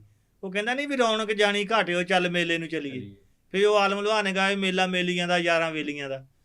ਤੇ ਇਹ ਮੇਲੇ ਜਿਹੜੇ ਸੀ ਨਾ, ਇਹ ਯਾਰਾਂ ਵੇਲੀਆਂ ਦੇ ਇੱਕ ਇਕੱਠੇ ਹੋਣ ਦਾ, ਤੁਰਨ ਫਿਰਨ ਦਾ ਬਹਾਨਾ ਸੀਗਾ। ਮੇਲਿਆਂ ਦਾ ਰਿਵਾਜ ਮੁੱਕਣਾ ਨਹੀਂ ਸੀ। ਮੇਲਿਆਂ ਦਾ ਰਿਵਾਜ ਮੁਕਾਇਆ ਲੜਾਈਆਂ ਨੇ, ਝਗੜਿਆਂ ਨੇ, ਨਫ਼ਰਤ ਨੇ। ਲੋਕੀ ਬਹਾਨਾ ਲੱਭਦੇ ਹੁੰਦੇ ਸੀ ਵੀ ਮੇਲੇ ਤੇ ਜਾਣਾ, ਉੱਥੇ ਲੜਾਈ ਕਰਾਂਗੇ। ਜਾਣੀ ਉਹ ਜਿੰਨਾ ਮਾੜੀ ਚੰਗੀ ਖਹਿਮ ਖਹਿ ਹੋਣੀ ਨਾ, ਉਹਨੂੰ ਉੱਥੇ ਜਾਣੀ ਟੱਕਰ ਕੇ ਵਾਧਾ ਘਾਟਾ ਕਰ ਦੇਣਾ, ਬਦਨਜ਼ਮੀ ਪੈਦਾ ਕਰ ਦੇਣੀ, ਬੇਹੂਦਾ ਕੰਮ ਕਰਨਾ, ਉਹਦੇ ਨਾਲ ਬੁਰਾ ਅਸਰ ਪੈਂਦਾ ਸੀ। ਉਹ ਅਸਰ ਪੈਂਦਾ ਅਖੀਰ ਖਤਮ ਹੋ ਗਿਆ ਉਹ ਸਿਲਸਿਲਾ ਮੇਲਿਆਂ ਦਾ। ਹਾਲਾਂਕਿ ਮੇਲੇ ਬੜੀ ਸ਼ੈ ਸੀ ਬਾਈ। ਜੇ ਸਾਲ ਬਾਅਦ ਕਿਤੇ, ਸਾਲ ਬਾਅਦ ਹੀ ਮੇਲਾ ਹੁੰਦਾ, ਮੇਲਾ ਕਿਹੜਾ ਰੋਜ਼ ਹੁੰਦਾ, ਸਾਲ ਬਾਅਦ ਜੇ ਮੇਲਾ ਹੁੰਦਾ ਸੀ ਤਾਂ ਉਹਦੀ ਬੜੀ ਤਾਂਘ ਹੁੰਦੀ ਸੀ। ਤੇ ਉਹ ਸਾਡੇ ਕੋਲ ਪਿੰਡ ਵਾ 159 ਗੱਗੋਮਾਲ, ਉੱਥੇ ਮੇਲਾ ਲੱਗਦਾ ਹੁੰਦਾ ਸੀ। ਉਹ ਭਾਈ ਨਾਸਰ ਉਹਨਾਂ ਨੇ ਗੱਲ ਕੀਤੀ ਉਸੇ ਮੇਲੇ ਦੀ ਵੀ। ਉੱਥੇ ਗਾਮਣ ਦਾ ਠੇਠਰ, ਆਲਮ ਲੁਹਾਰ ਦਾ ਠੇਠਰ ਤੇ ਬੜੇ ਆਲਾ ਤੋਂ ਆਲਾ ਜਾਣੀ ਗੁਲੂਕਾਰ ਉਸ ਵਕਤ ਦੇ ਵਿੱਚ ਆਪਣੇ ਜਿਹੜੇ ਵੀ ਹੁੰਦੇ ਸੀਗੇ। ਤੇ ਉਹ ਤੁਸੀਂ ਹਿਸਾਬ ਲਾ ਲਓ ਇਹਨਾਂ ਗੱਲਾਂ ਦਾ ਵੀ, ਉਹ ਠੇਠਰ ਵੀ ਮੁੱਕ ਗਏ, ਉਹ ਗੱਲਾਂ ਵੀ ਮੁੱਕ ਗਈਆਂ, ਸਰਕਸਾਂ ਮੁੱਕ ਗਈਆਂ। ਤੇ ਉਹ ਉੱਚੀ ਉਹ ਇੱਕ ਚਿੜੀਆ ਘਰ ਵਾਲੇ ਨੇ ਰੌਲਾ ਪਾਉਣਾ, ਕਹਿਣਾ 40 ਮਣ ਦਾ ਸੱਪ ਹੋਏ, 40 ਮਣ ਦਾ ਸੱਪ। ਉਹ ਅਸੀਂ ਵੀ 5 ਰੁਪਈਆਂ ਦੀ ਟਿਕਟ ਲੈ ਕੇ ਵੜ ਜਾਣਾ, ਤੇ ਜਦੋਂ ਅੰਦਰ ਜਾਣਾ ਉੱਥੇ ਇੱਕ ਡਮੂਈ ਹੋਣੀ। ਇਦਾਂ ਦੇ ਸਿਲਸਿਲੇ ਮੇਲਿਆਂ ਦੇ ਵਿੱਚ ਹੁੰਦੇ ਸੀ। ਤੇ ਮੇਲਾ ਇੱਕ ਨਾ ਅੱਛੀ ਚੀਜ਼ ਸੀ, ਮਾੜੀ ਨਹੀਂ ਸੀ। ਤੇ ਜਲੇਬੀਆਂ ਲੈ ਲੈਣੀਆਂ ਤੇ ਉਹ ਖਾਂਦੇ ਲੱਗਦੇ ਹੁੰਦੇ ਸੀ ਬੜੇ ਰੰਗ ਬਰੰਗੇ, ਸਟਾਕ ਲੱਗਦੇ ਸੀ ਰੰਗ ਬਰੰਗੇ। ਫਿਰ ਉਹ ਕੜੇ ਜਿਹਾ ਸਿੱਟਣੇ ਸੀਟਾਂ ਦੀ ਡੱਬੀ ਤੇ, ਹਾਲਾਂਕਿ ਪੀਂਦੇ ਵੀ ਨਹੀਂ ਸੀ ਹੁੰਦੇ। ਉਹ ਇੱਕ ਬੰਦੂਕ ਵਾਲੇ ਦਾ ਉਹ ਨਿਸ਼ਾਨਾ ਲਾਉਣ ਵਾਲਾ ਵੀ, ਉਹ ਪਤਾ ਨਹੀਂ ਕਿੰਨੇ ਕੁ ਬੰਦਾ ਗੋਲੀਆਂ ਮਾਰਦਾ ਸੀ। ਉਹ ਕਾਰਟੂਨ ਜਿਹੜਾ ਬਣਾਇਆ ਉਹਦੀ ਲੱਤ ਦੂਜੀ ਨਹੀਂ ਸੀ ਡਿੱਗਦੀ ਹੁੰਦੀ ਸੀ। ਮੇਲਾ ਇੱਕ ਰੌਣਕ ਦਾ ਨਾਂ ਸੀ। ਤੇ ਉਹ ਸਾਡਾ ਨਾ ਕੋਈ ਸ਼ੱਕ ਵਾਲੀ ਗੱਲ ਨਹੀਂ, ਤੁਹਾਡੀ ਗੱਲ ਲੱਖ ਰੁਪਏ ਦੀ ਹੈ। ਅਸੀਂ ਤੇ ਹੁਣ ਦੇਖੋ ਸਾਡਾ ਤੇ ਦਿਲ ਬਹੁਤ ਕਰਦਾ ਮੇਲੇ ਲੱਗਣ, ਪਰ ਇੱਕ ਮਿਸਾਲ ਸਾਡੇ ਕਹਿ ਕਿਹੜਾ ਲੱਗ ਜਾਣੇ ਆ। ਇਹ ਤਾਂ ਸਾਡੀਆਂ ਹਕੂਮਤਾਂ ਨੂੰ ਚਾਹੀਦਾ ਨਾ ਵੀ ਇਹਨਾਂ ਗੱਲਾਂ ਨਜ਼ਮੋ ਜ਼ਬਤ ਦਾ ਵੀ ਖਿਆਲ ਰੱਖਣ, ਇਹਨਾਂ ਗੱਲਾਂ ਨੂੰ ਮੋੜਾ ਪਾਉਣ। ਇੱਕ ਜ਼ਿਲ੍ਹੇ ਦਾ ਜਿਹੜਾ ਇੱਕ ਮਿਸਾਲ ਆ, ਕੋਈ ਜ਼ਿਲ੍ਹੇ ਦਾ ਸਰਬਰਾਹ ਵਾਲਾ ਲਓ, ਉਹ ਅਗਰ ਅਮਨ ਦੇ ਨਾਲ ਮੇਲਾ ਕਰਾਉਣਾ ਚਾਹਵੇ ਤੇ ਕਰਾ ਸਕਦਾ, ਉਹ ਤਵੱਜੋ ਦੇ ਨਾਲ ਕਰਾਉਣਾ ਚਾਹਵੇ ਉਹ ਕਰਾ ਸਕਦਾ। ਅਮਨ ਕਿਹੜੀ ਜਗ੍ਹਾ ਤੇ ਨਹੀਂ ਹੁੰਦਾ, ਸਿਰਫ ਸਾਡੇ ਇਹ ਬਦਅਮਨੀ ਦੀ ਵਜ੍ਹਾ ਤੋਂ ਇਹ ਸਿਲਸਿਲੇ ਮੁੱਕ ਗਏ। ਹਾਂਜੀ ਭਾਈ ਜੀ, ਮੈਂ ਤੁਹਾਡੇ ਕੋਲ ਪੁੱਛਾਂਗਾ ਕਿ ਹੁਣ ਤੱਕ ਆਪਾਂ ਕਿੰਨੀਆਂ ਫੈਮਲੀਆਂ ਨੂੰ ਆਪਸ 'ਚ ਮਿਲਾ ਚੁੱਕੇ ਹਾਂ?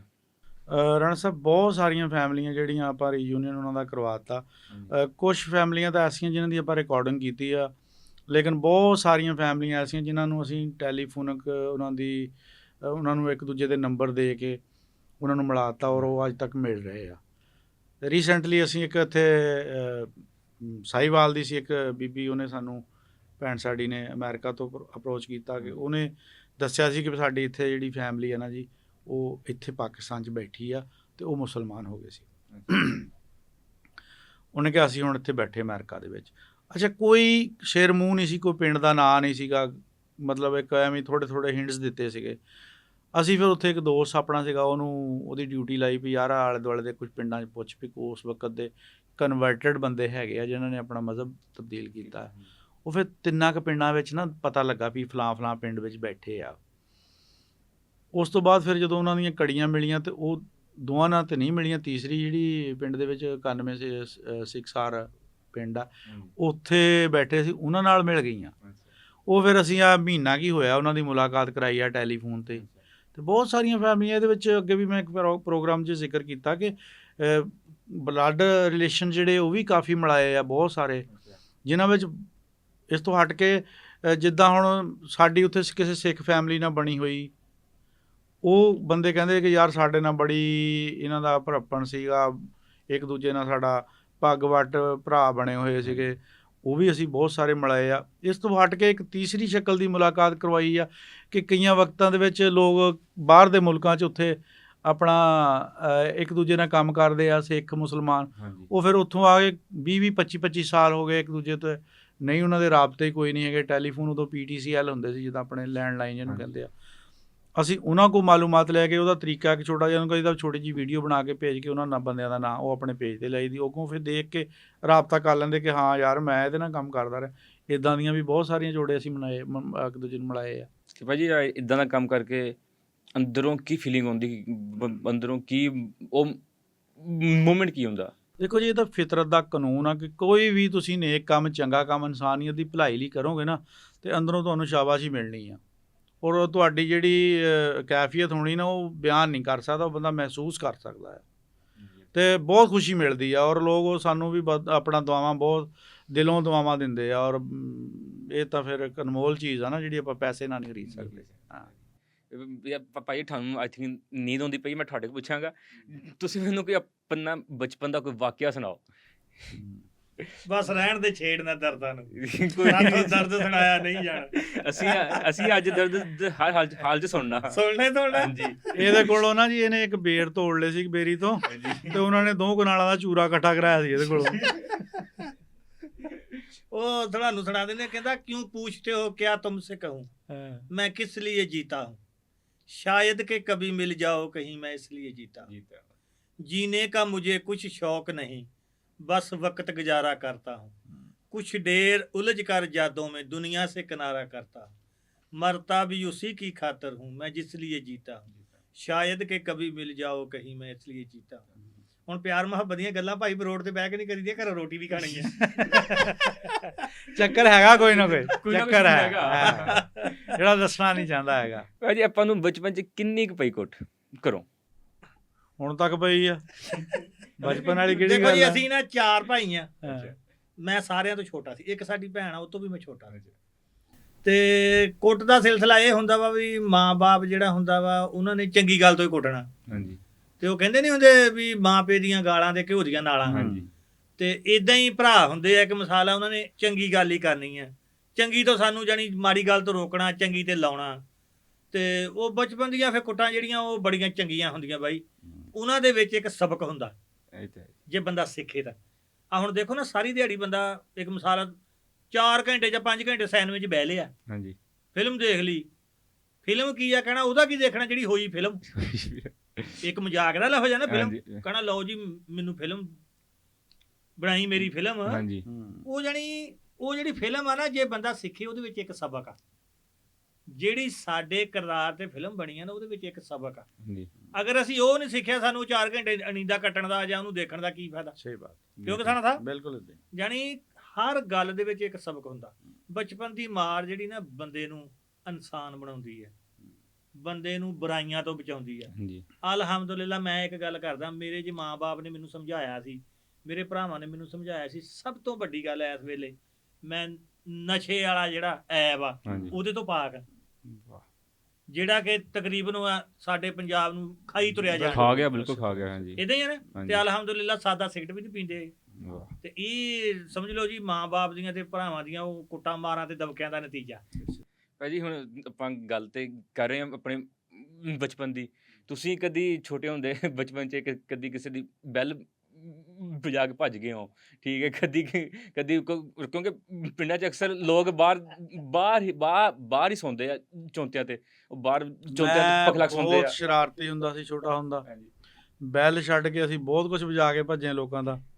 ਅਸੀਂ ਤਾਂ ਲੋਕਾਂ ਦੀਆਂ ਰੇਹੜੀਆਂ ਜਿਹੜੀਆਂ ਉਹ ਉਲਟੀਆਂ ਕਰਤੀਆਂ, ਟਾਇਰਾਂ ਦੀਆਂ ਹਵਾਵਾਂ ਕੱਢਦੀ ਦੀਆਂ ਸੀ ਰਾਤ ਨੂੰ। ਤੇ ਬਾਕੀ ਬੈਲ ਤਾਂ ਵਜਾ ਕੇ ਭੱਜੇ ਆ, ਕਈ ਵਾਰੀ ਭੱਜੇ ਆ। ਬਿਜਲੀ ਜਾਂਦੀ ਹੁੰਦੀ ਸਾਡੇ ਅੱਧਾ ਘੰਟਾ ਰਾਤ, ਪੁਰਾਣੀ ਗੱਲ ਆ। ਬੈਲ ਤੇ ਕੁਝ ਵੀ ਨਹੀਂ, 5-6 ਡੰਗਰਾਂ ਦੀਆਂ ਪੂਛਾਂ ਲਾ ਕੇ ਭੱਜ ਗਏ। ਤਾਂ ਹੀ ਲੁੰਡਾ ਆ, ਪੂਛ ਤੋਂ ਬਗੈਰ ਹੀ ਤੁਰਾ ਫਿਰਦਾ ਆ। ਅੱਛਾ, ਉਹ ਜੀ ਅੱਧਾ ਘੰਟਾ ਨਾ ਬਿਜਲੀ ਜਾਂਦੀ ਹੁੰਦੀ ਸੀ। ਉਹ ਅੱਧੇ ਘੰਟੇ ਵਿੱਚ ਨਾ, ਪਹਿਲੇ ਤੇ ਅਸੀਂ ਬੈਲਾਂ ਬੁੱਲਾਂ ਬਿਜਲੀ ਤੇ ਕੀ ਹੋਣੀ, ਉਹ ਤੋਂ ਬਿਜਲੀ ਅਸੀਂ ਸੋਟੀ ਲੈ ਕੇ ਨਾ ਦਰਵਾਜ਼ਾ ਖੜਕਾ ਦਈਦਾ ਸੀ ਅਗਲੇ ਦਾ।